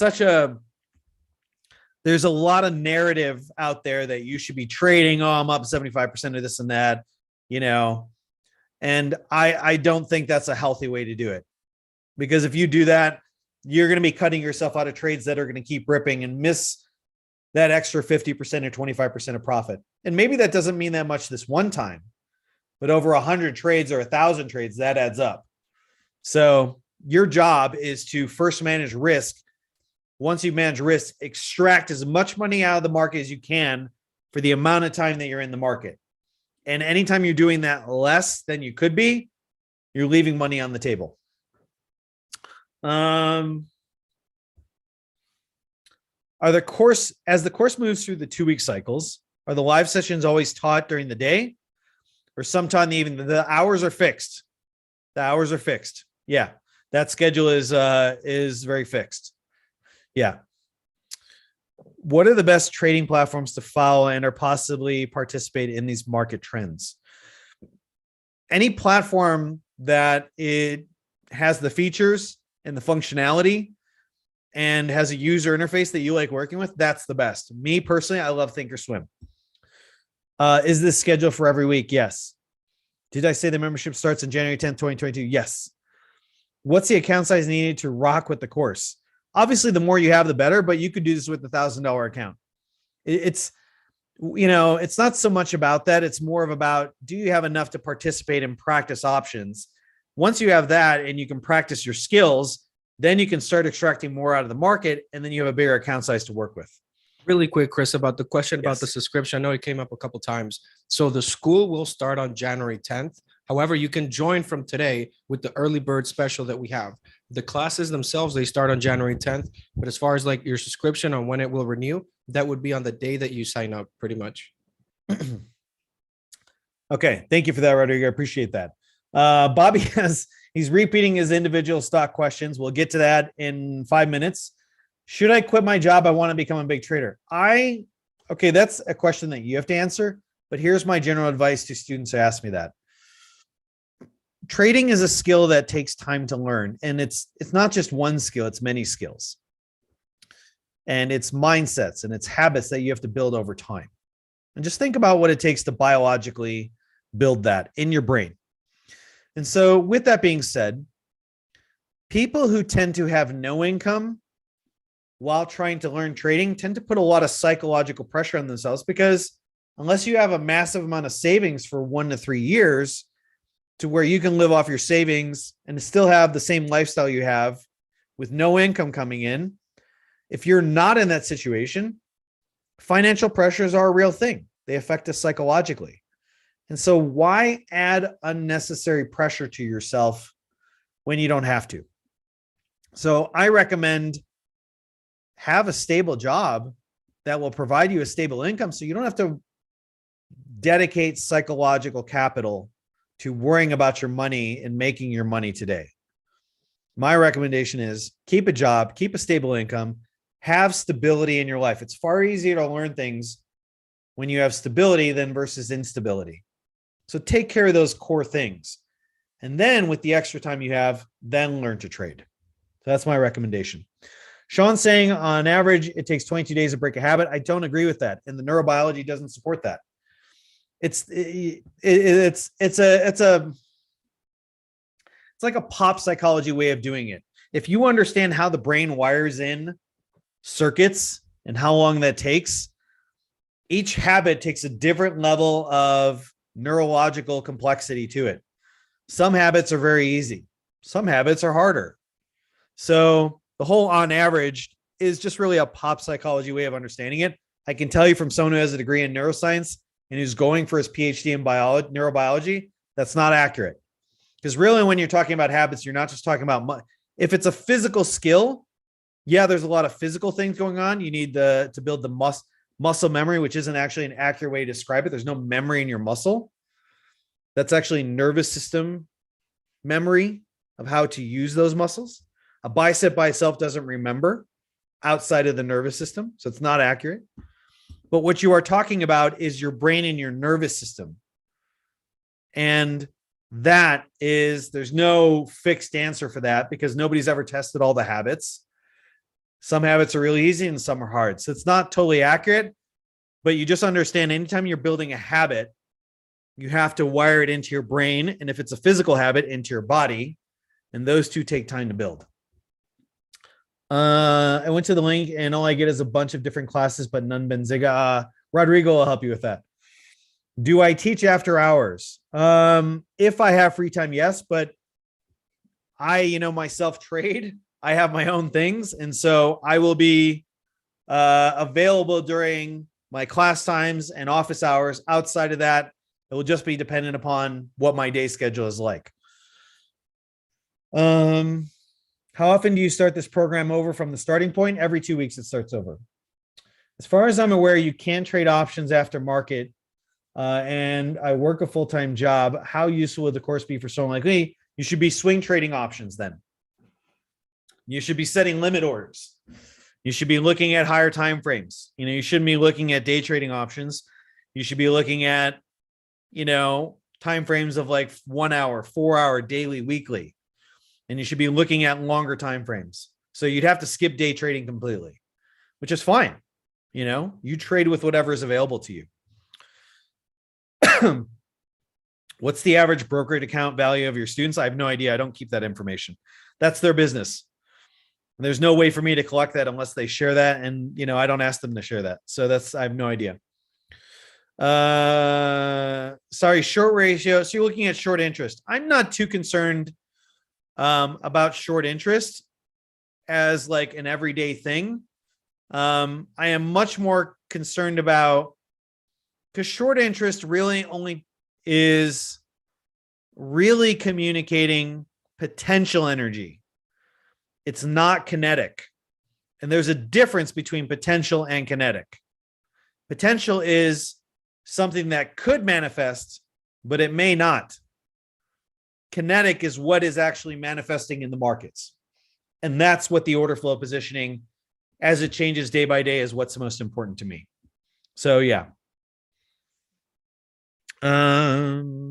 What time frames do I usually trade in? Everything. I swing trade, I long-term trade. I do it all. I don't trade on it, but my main time frames are 5 minute and 1 minute for day trading. Then I have 1 hour, 4 hour daily and weekly time frames. Will questions be taken from students that can't attend the live? Yes. You just put that in the chat. We'll be answering them. Yes. As we're on this webinar, I got an alert from Yahoo Finance. I'm a top EXP agent with tons of EXPI stock. I can't really assess on someone else's comments because I don't understand their strategy. I don't look at the article, like I can't, you're basically giving me some anecdotal information. It's not a proper format for me to answer. All right, let's do some open tickers for the next 10 minutes and then we'll wrap it up here. Okay. Just checking in with time. Sweet. Okay, sweet.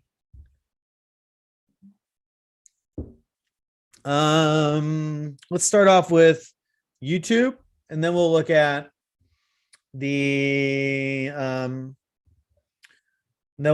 Zoom. So here's my rule. If you want me to look at a particular stock and do my analysis, look at the flows, look at the positioning, and then kind of share that information with you, I require 3 things and 3 things only. I need the symbol. So don't say like such and such stock. Give me the symbol because it saves me time. Give me the time frame that you want me to analyze it. So this is why I know if you're looking at day, swing, long-term trading. And then give me a 1-sentence description, bullish or bearish.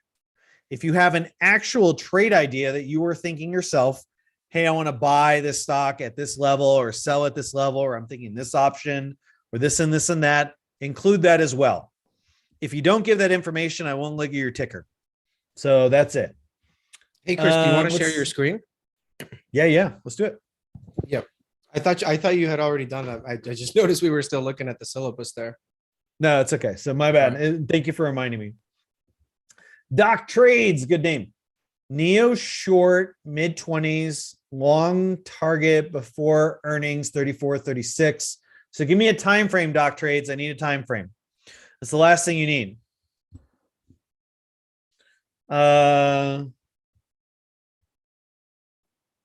Give me a time frame. 15-minute lag. That's not the time frame. Okay. So I will wait until somebody else gives me that ticker. Or give me that information.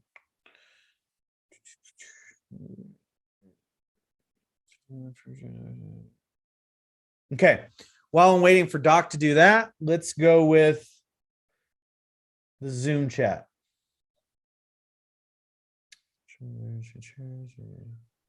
Okay, so Arun, you got to give me the other information. Time frame, 1-sentence description, bullish or bearish, and if you have a specific idea. Sean Mason says, I appreciate your time today. Thank you. You are welcome. Good having you here. Okay, Al True Shield, the first to actually complete the homework. All right, APA stock. Let's take a look. APA Corporation. What are you? Energy Minerals. Okay, energy is interesting right now. APA stock, long-term hold, buy and now and sell at 30. So you want to buy at 24 and sell by 30. And so this is a long-term hold. And you want to sell by July for whatever your reasons are. So you probably want to look at daily or weekly time frame. So we'll just look at weekly. Okay, now let me do some analysis on this real quick. So APA. Okay, so as of Friday, APA has about 92,000 calls and roughly 75,000 puts. So slight call bias on it. Excuse me. It had, and we haven't seen the updated totals. We won't get it until tonight at midnight from OPRA. That's where all the option data is disseminated from, but you can't get it from them directly. You have to collate it and analyze it. So 53% of those options, in other words, 53% of those 92,000 calls and 74,000 puts, which is like 166,000 options roughly. So roughly half, about 85,000 options I have rolled off as of this weekend, and we should see the updated totals from that come Sunday night or Monday. Okay. With that being said, now that that's reset it, 50% of the options rolling off, this stock should get volatile, or at least more volatile than it has been. I would suspect right now, based on the positioning, that I'm leaning towards the stock being bearish for right now. I haven't seen the new flows to start the week. So we haven't seen what flows are coming in after the monthly OPEX. If traders start coming in with a big rush of calls, then I think there's a chance that this could hold and then come up. But based upon the positioning right now, I would be leaning more bearish than bullish on a short-term basis. I haven't looked at all the options, an open interest for 3 months, 6-month out strikes. I'm just saying based on the short-term positioning, without any information about the Monday flows, short-term, I'd be a little bearish. There could be some support coming in between 24 and 23. So that would be between here and let me stretch this out a little bit. And about here. Based upon dealer hedging impacts, the deeper this goes into that zone, the more the dealers will have to hedge. They'll have to actually start buying shares based upon the hedging impacts. So if I was going to get long this stock on a short-term basis, I would wait until this 24-23 zone. I would wait to get into that zone. If I was trading it short-term, I'd want to look for transitions on the 1-hour charts, maybe 5-minute charts if I was going to day trade it. If I want to hold this for the next 6 months or 9 months, I would want to start looking at the flows and open interest 3-6 months out, June, July, August kind of thing, which I haven't looked at yet. But based upon this short term, I would not want to be buying. I'd want to be selling, and I wouldn't want to start buying until this zone. Okay, Doc Trades finally came back.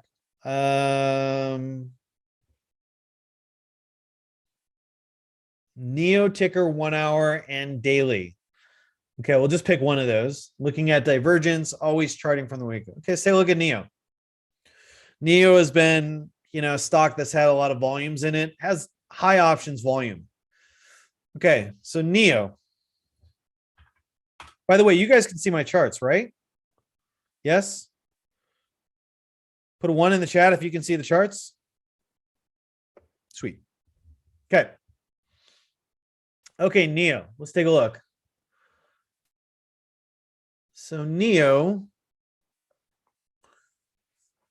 has about 1.9 million calls, about 1.7 million puts, 21% of these options of this, 1.9 and 1.7. So it's about 3.6, 3.7 million options.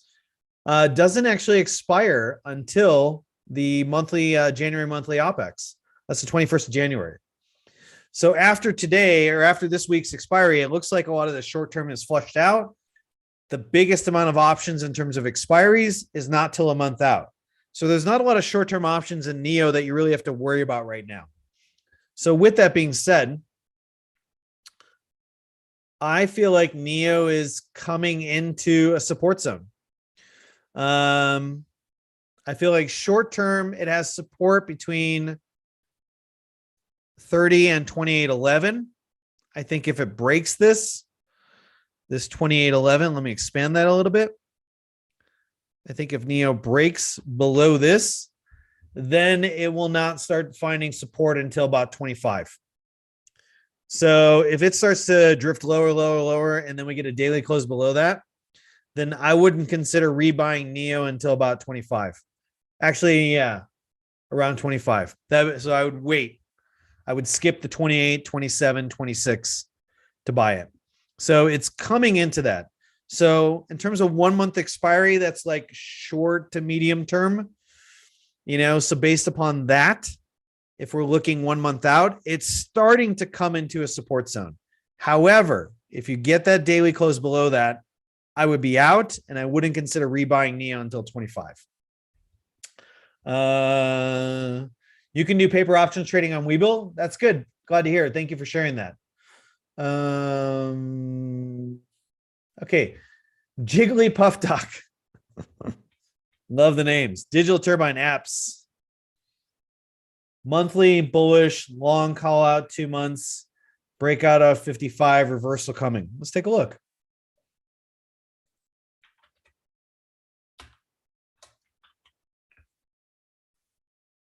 Okay, apps, definitely not as many options as Neo. About 110,000 calls, 73,000 puts.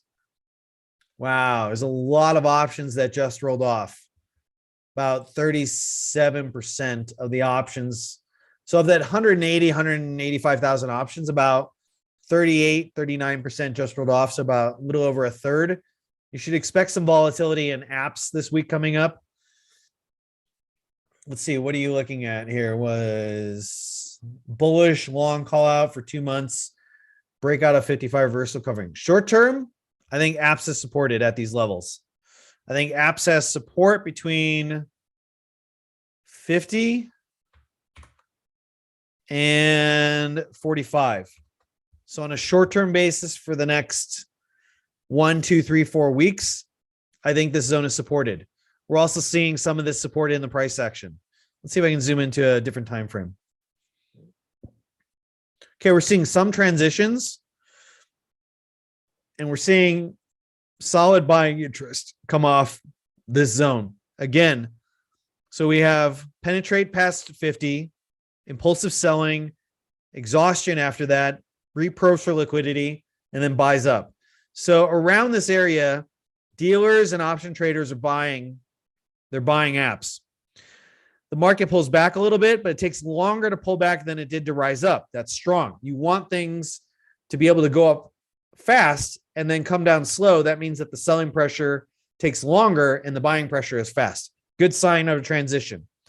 Then instead of basing down at 45, now it's basing at 50. 2 sessions, flushes, strong buy up. Comes back, strong buy up. Short term, apps is finding support. There's definitely a layer of option players and dealers that are buying apps around 50. And there's definitely some strength within 45. Good support zone. I like it. I like it. I like it. Short term, I like it. What do I want to see out of apps going forward to extend this? I'd want to see apps get a 4-hour close above this. Then it'll put pressure on 58. If it can get past this, then it's got room for 60, no problem. Then it really opens up the top side a little bit. If it gets above here, makes new highs, and then comes back here correctively, 50 might be a really good trade. Yeah. Yeah. I think short term, we're seeing transitions. It's trying to build a base of support at 50. I like it. You know, obviously in 45, it's a little bit better, but it only spent 2 sessions below 49.5. And then here it spent most of the session between 49 and 50. So the interest is building at 50. Yeah. I love 1 to 0 days trades to at DTE, days to expiration. Just Friday, I ran SPY and Tesla was trading off the open. So 0 days to expiration trades are really highly convex trades. They have high convexity to them because of theta and gamma. And so you're really looking for volatility. You need to call the direction. You need to get the volatility right. You need to get the timing right. And you need that convexivity to pay out, because you could call the direction right, but if the volatility decreases, you could buy, get long calls. The market could go up in your direction, but if it does it without volatility, then the value of those calls decrease very fast. There's no gamma acceleration. There's no convexivity to it. And then also theta will be continually eating into that as you get close to the end of the session. So, and people will be monetizing those long calls because it's not going anywhere. So you're looking for volatility, convexivity. You're using that. They have advantages, but they also have disadvantages too. Yeah, because you're really trading off potential volatility and gamma.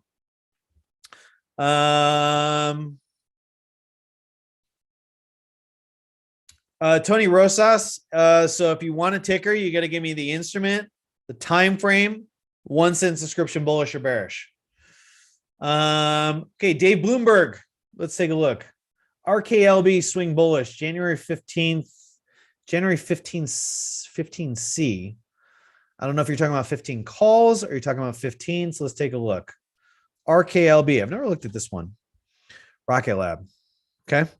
What kind of volume does this do? Okay, decent volume. RKLB. It's got an okay amount of options. 98,000 calls, 43,000 puts.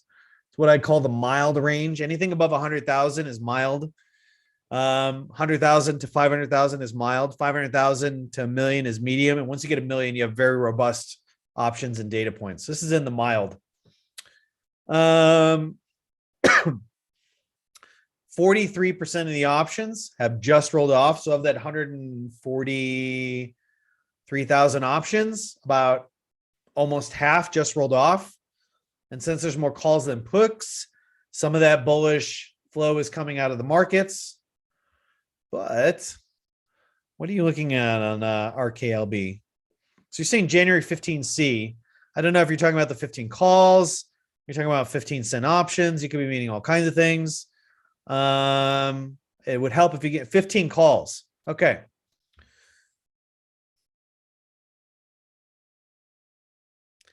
Well, you're definitely going to get volatility, but here's the problem with that. So January, which expiry? For RKLB, which expiry are you looking at? You're looking at the monthly.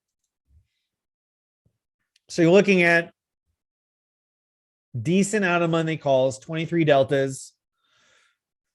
Right now, the options market is pricing in about a 16% chance that strike will get hit. So it's a low probability, deeper out of the money. It's kind of a YOLO. I wouldn't want to necessarily be buying at 15. I would rather just get long. If I'm going to be bullish, I'd rather get long at 12. I think there's some decent support at 12. If on the market open, you see traders start to buy in a fair amount of calls, especially you start to see the volumes in the open interest or the volumes increase, then I think there's a decent amount. There's a decent amount of open interest for the January expiry between 12.5 and 20. But volume, yeah, and then there's weakness at 12.5, and then there's some down at 10. This could drift a little bit lower, but it's trying to build a base of support. It's trying. The problem is that if you're getting long calls, you need volatility.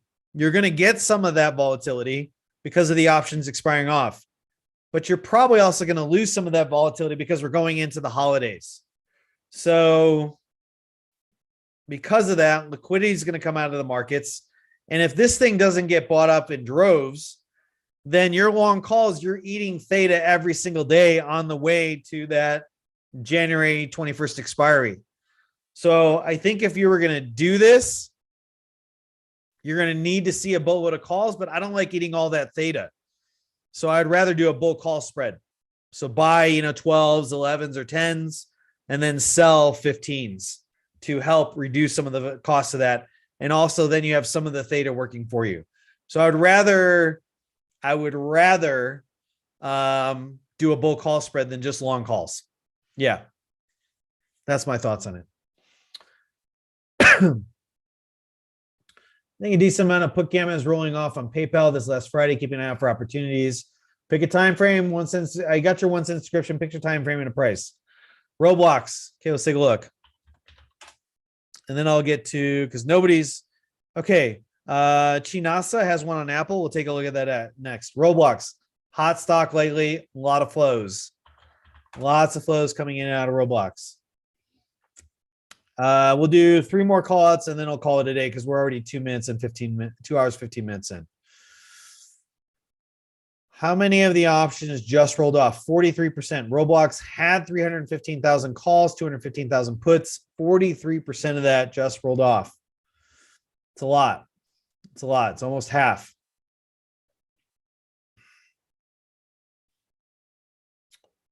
Let's see. Secured puts. You want to sell cash secured puts at the 75 strike, 8 days to expiration. So that would be the 31st, I think you're looking at. You're not looking at the 23rd. So you're looking to sell the 75s, cash secured puts for the 31st, for December 31st. Okay, let's assume that's correct.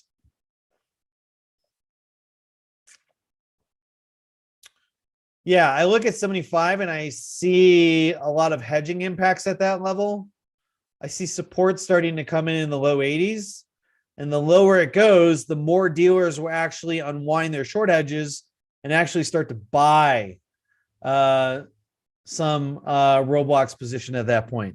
So while I wouldn't sell cash secured puts, I don't like selling cash secured puts after the market has risen. I would wait to see Monday. And if you're lucky, you get a little bit of a dip.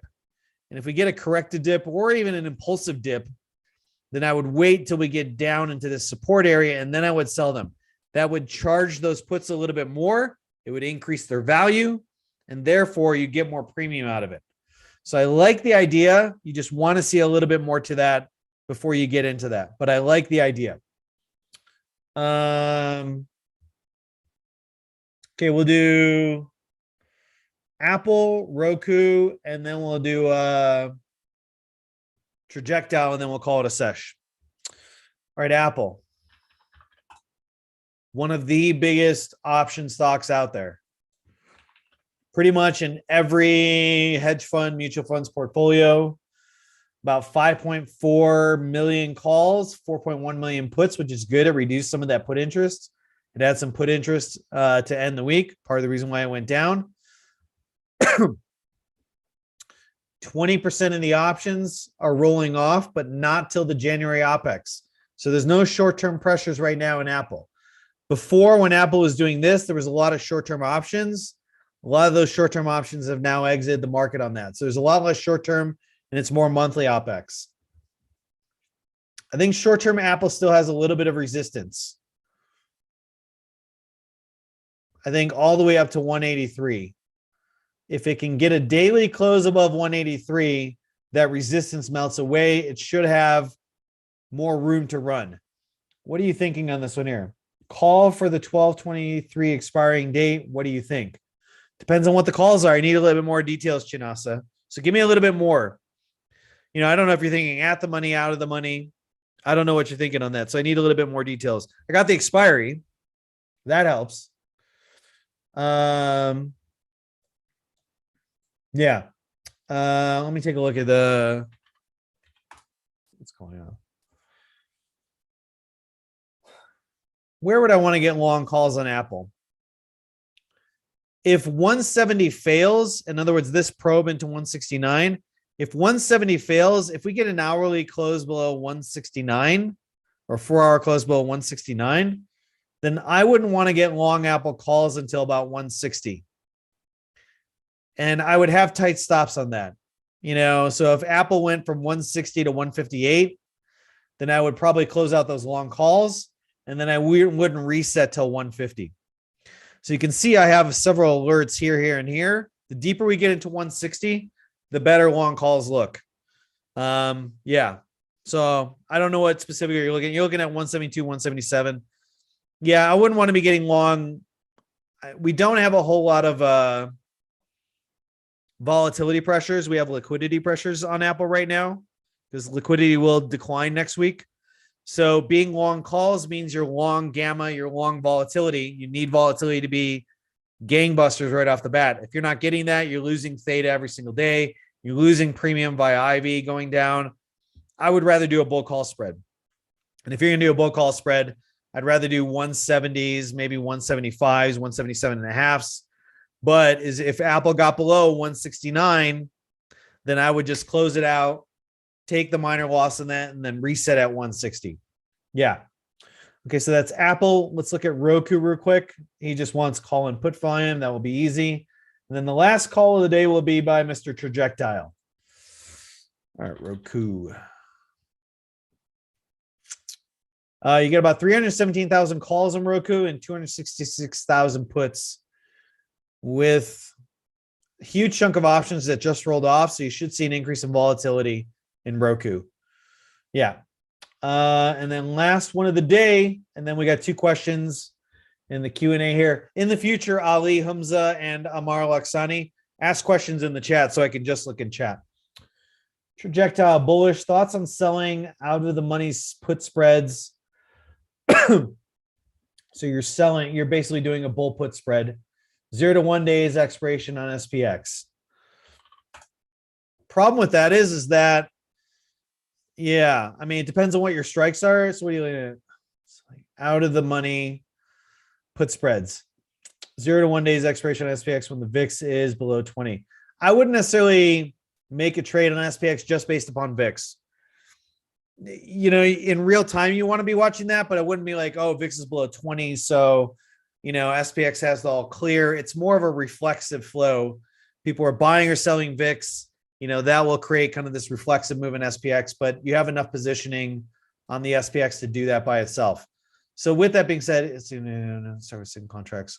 Obviously, you want to start to small. If you're going to trade, if you're trading a small account, you should be trading SPYs, not SPX. Trade SPYs. Don't trade SPX. They're cheaper. You get plenty of liquidity. SPX contracts are more expensive. Trade SPYs. You're basically looking to sell on Monday you're basically selling a put spread, which is a bull put spread. So you're bullish on it. I would want my strikes. I would want the strike I'm selling below 4,600. And if we're looking at SPYs, which you're a smaller retail trader, you should be, I would be selling below 460. So the first one you'd be selling maybe 459, maybe 459. If we see a lot of puts being bought on the open, if we see nobody committing calls to at the money or higher strikes, then there's a chance the SPY rolls over. I would be out of this trade pretty quickly on this one here and then reset, especially 0-1 days to expiration. I think there's going to be a Christmas rally. I'm leaning towards that. What are we at right now? 460.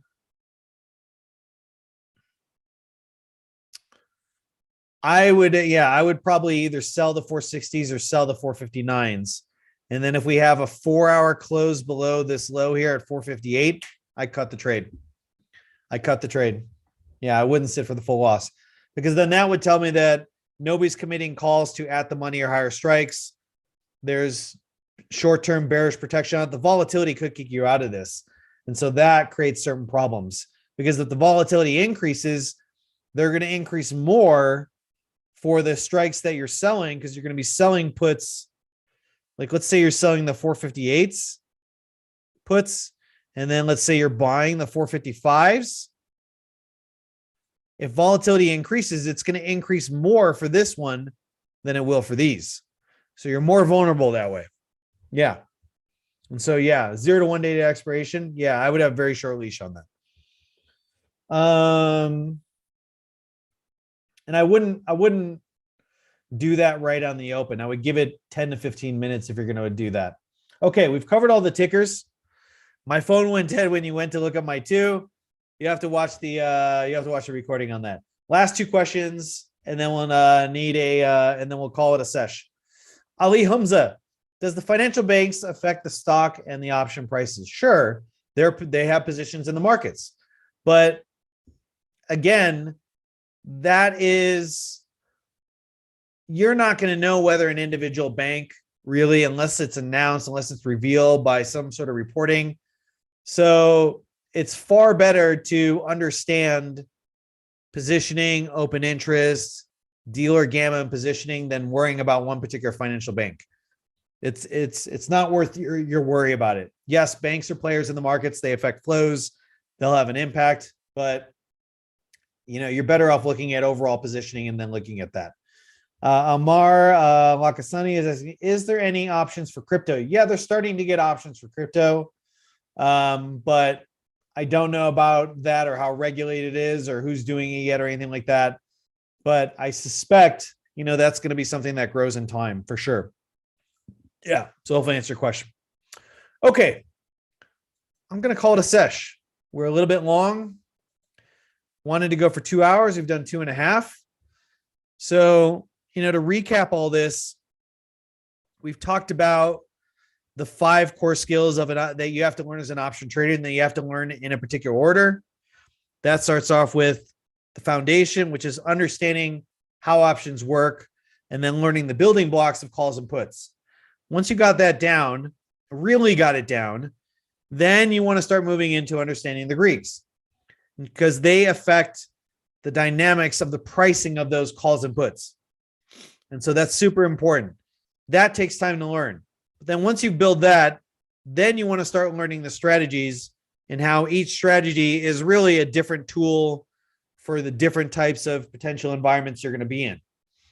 And you need to learn those strategies and their strengths and weaknesses, but that's only the third level of skills. Then you need to know what is the best charts in the price action and the patterns to match them up, and where they will succeed and where they won't. After you've integrated all that, then you want to learn, you got to look underneath the hood and understand dealer and market gamma. hedging impacts of dealers and option makers, option positioning, overall open interest, how all these things are changing over time.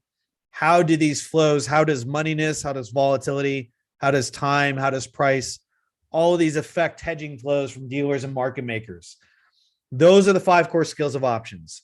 We've gone over each one of those individually. We've given examples of each, and we've explained how options market is really important right now, more important than it's ever been because of the size of the option flows right now, the largest we've seen ever. And that means that the 800-pound gorilla in the room is now the options market. If you're not paying attention to that, you will be a reactive trader who has no idea whether the market's moving volatile or not volatile. While it's moving up and down, you're just simply reacting. That's not a position you want to be in.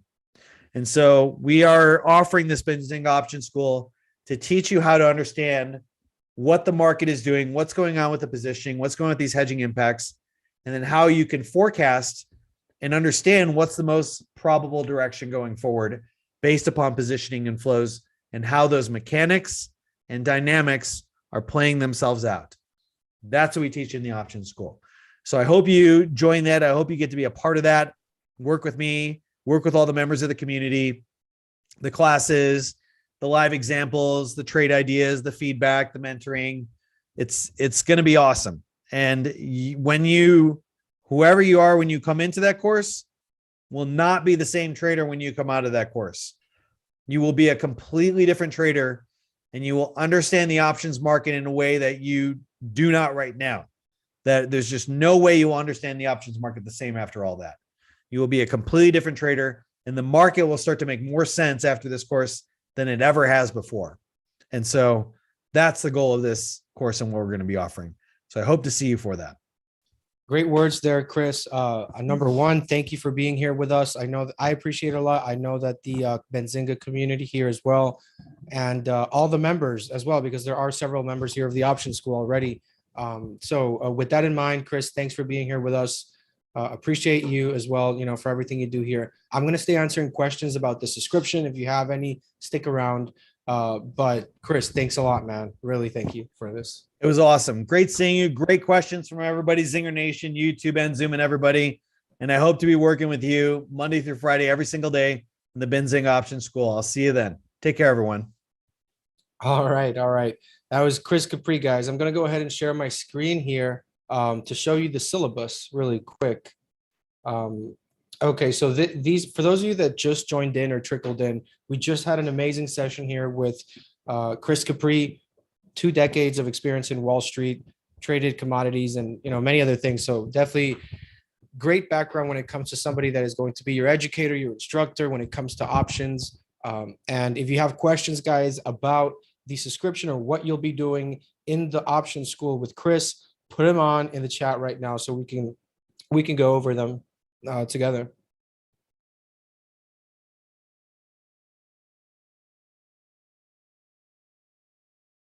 Okay. All right. Arlene, I see your question. 1 second.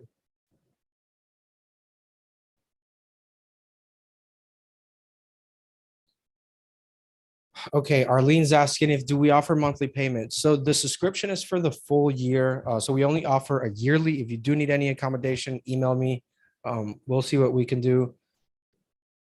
No, nobody's going to pull any credit score, Daryl. That's not how it works. Amar, you couldn't pay through PayPal. Yeah, what issue were you having? If possible, Amar, just send me a quick email. I'll send you an invoice. I'm going to post my contact in the chat, guys. It says no token. I'm not sure what that is, but I'll bring it up tomorrow, see if there's anything, we can like an immediate fix or something. But this will expire at midnight. So I'll do my best to get you in today. Amar, you see my contact? I just pasted it there. So these are the 8 chapters that you're going to be going over with Chris every day.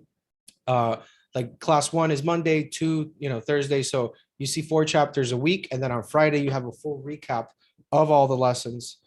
And all of these, keep in mind, you need to learn to use all of these at the same time. And obviously, once you're at Chris Capre's, where he wants you to be, right, as your mentor, educator, you will be able to successfully use all of these tools together at the same time. And the end goal here is to just make you a more profitable, successful, consistently, trader, make you consistent with your trades. It's very common for option traders to basically just, buy calls and puts and blow up their account. And we want to make sure that we trade responsibly. And Chris Capre is going to make sure that you are able to make smarter financial decisions for yourself, right? Smarter investment decisions or trading decisions that you can make. Amar, this does include this does not include the unusual options activity. It does include Benzinga Pro. Yes. We got two Amars here. Okay. So the Amar that is having issues with the PayPal, send me an email and I'll get in touch with you. So any questions, guys, if you have any questions, put them up there. I'm going to drop my contact and the link one more time, and then we'll just be closing the stream, and just reach out if you have questions, guys.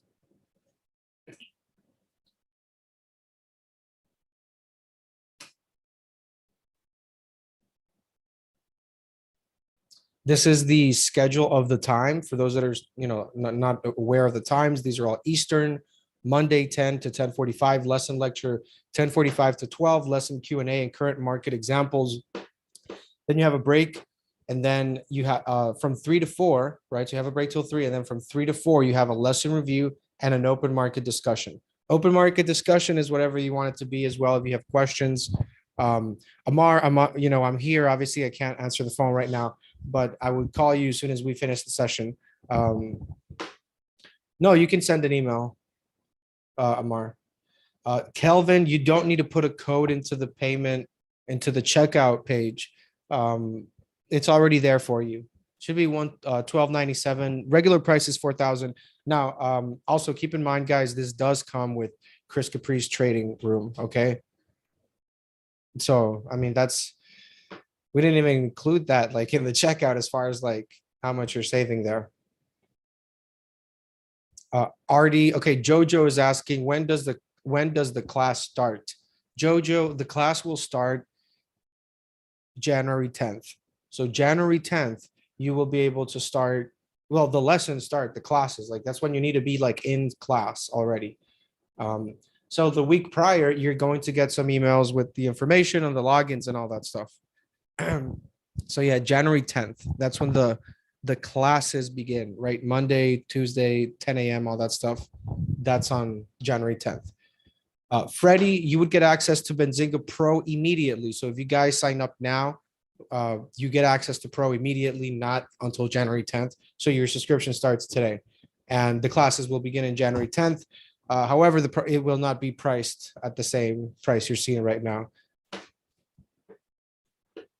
Addie is saying, hi, Rodrigo, I just sent you an email, made the payment, issue described in my email. Okay, Addie, I'll definitely look into that. I'm actually seeing here an email from you. So don't worry. I'm going to look into this for you as soon as we finish the session here. No worries. So yeah, Freddie, you're going to get access to Pro immediately. The actual portal for the option school is going to be ready for everyone, for all the students to join, to be actually, be part, go to the chat rooms, be in the live class, look at the class files, look at the quizzes, all that stuff. That's all going to be done when it begins on January 10th. That's correct.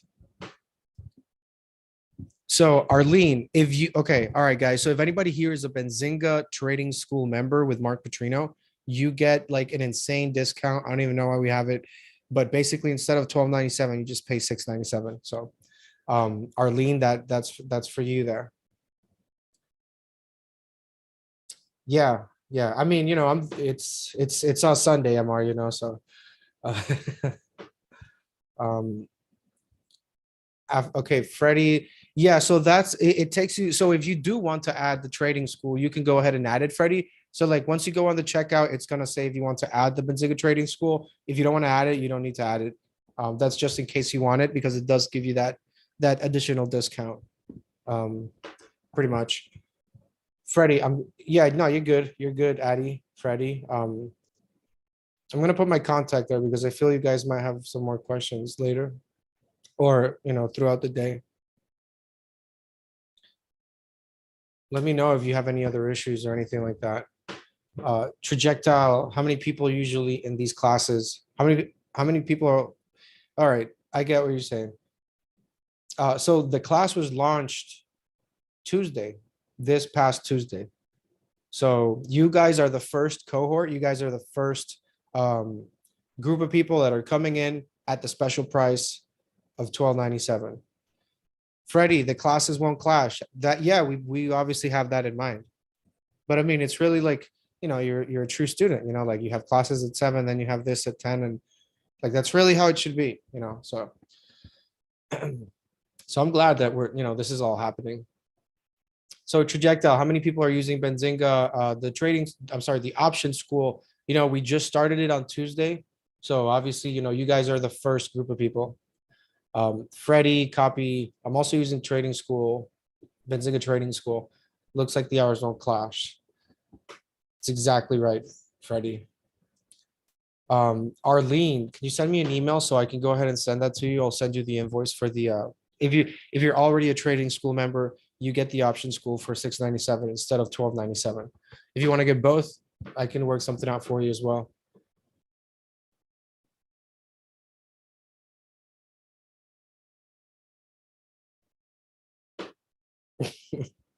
So Amara saying, where do you live, bro? This Benzinga going with options is awesome. I came to know about this from my neighbor. He bought it for 1,400. Yeah, I mean, it's getting big. It's getting big. But still, we make it in a way that it's totally personal. That's something very key here at Benzinga, being able to provide you quality service. And that's really what we do. That's what we focus on: quality products, quality service. That's why the trading school is going to have all these amazing things, and they don't just fall out of the sky. There's actual people that have to put a lot of work and coding time and development and resources into making this happen. So there's a lot of work going on in the back end, guys. I wouldn't expect you to know, but yes, we're always improving the products and the services. So, Amar, it's understandable, right? Not every company does that. So you'll see the trading school will be coming up with new things, right? New features, and that's just part of what we do here. So that's pretty normal. All right, guys. So I think I answered enough questions here. I don't see any more. So I'm going to drop the link one more time. I'm going to close the stream. I have a couple emails from you guys, so I'll make sure to get back to you right now. And any other questions, you can just put them by email, or you can call me. I'm putting that in the chat box, guys. So thanks for being here with us. I appreciate your time here. Kelvin, I just paid, got an email from Amex. Okay. All right. Kelvin, can you send me an email, please? So that we can continue chatting. All right, and I'm posting the link in the Zoom now, guys. So thanks for being here, guys. Appreciate your time. It's a great Sunday here. Glad you guys are here, making sure you get a head start on the market. Can't wait for this to start. January 10th is the official start date of the Benzinga Option School, guys. So go ahead, give it a try. 7-day money back guarantee on the house, guys. So give it a shot, and any questions you have, you know where to contact me. Thank you so much, guys, and enjoy your weekend.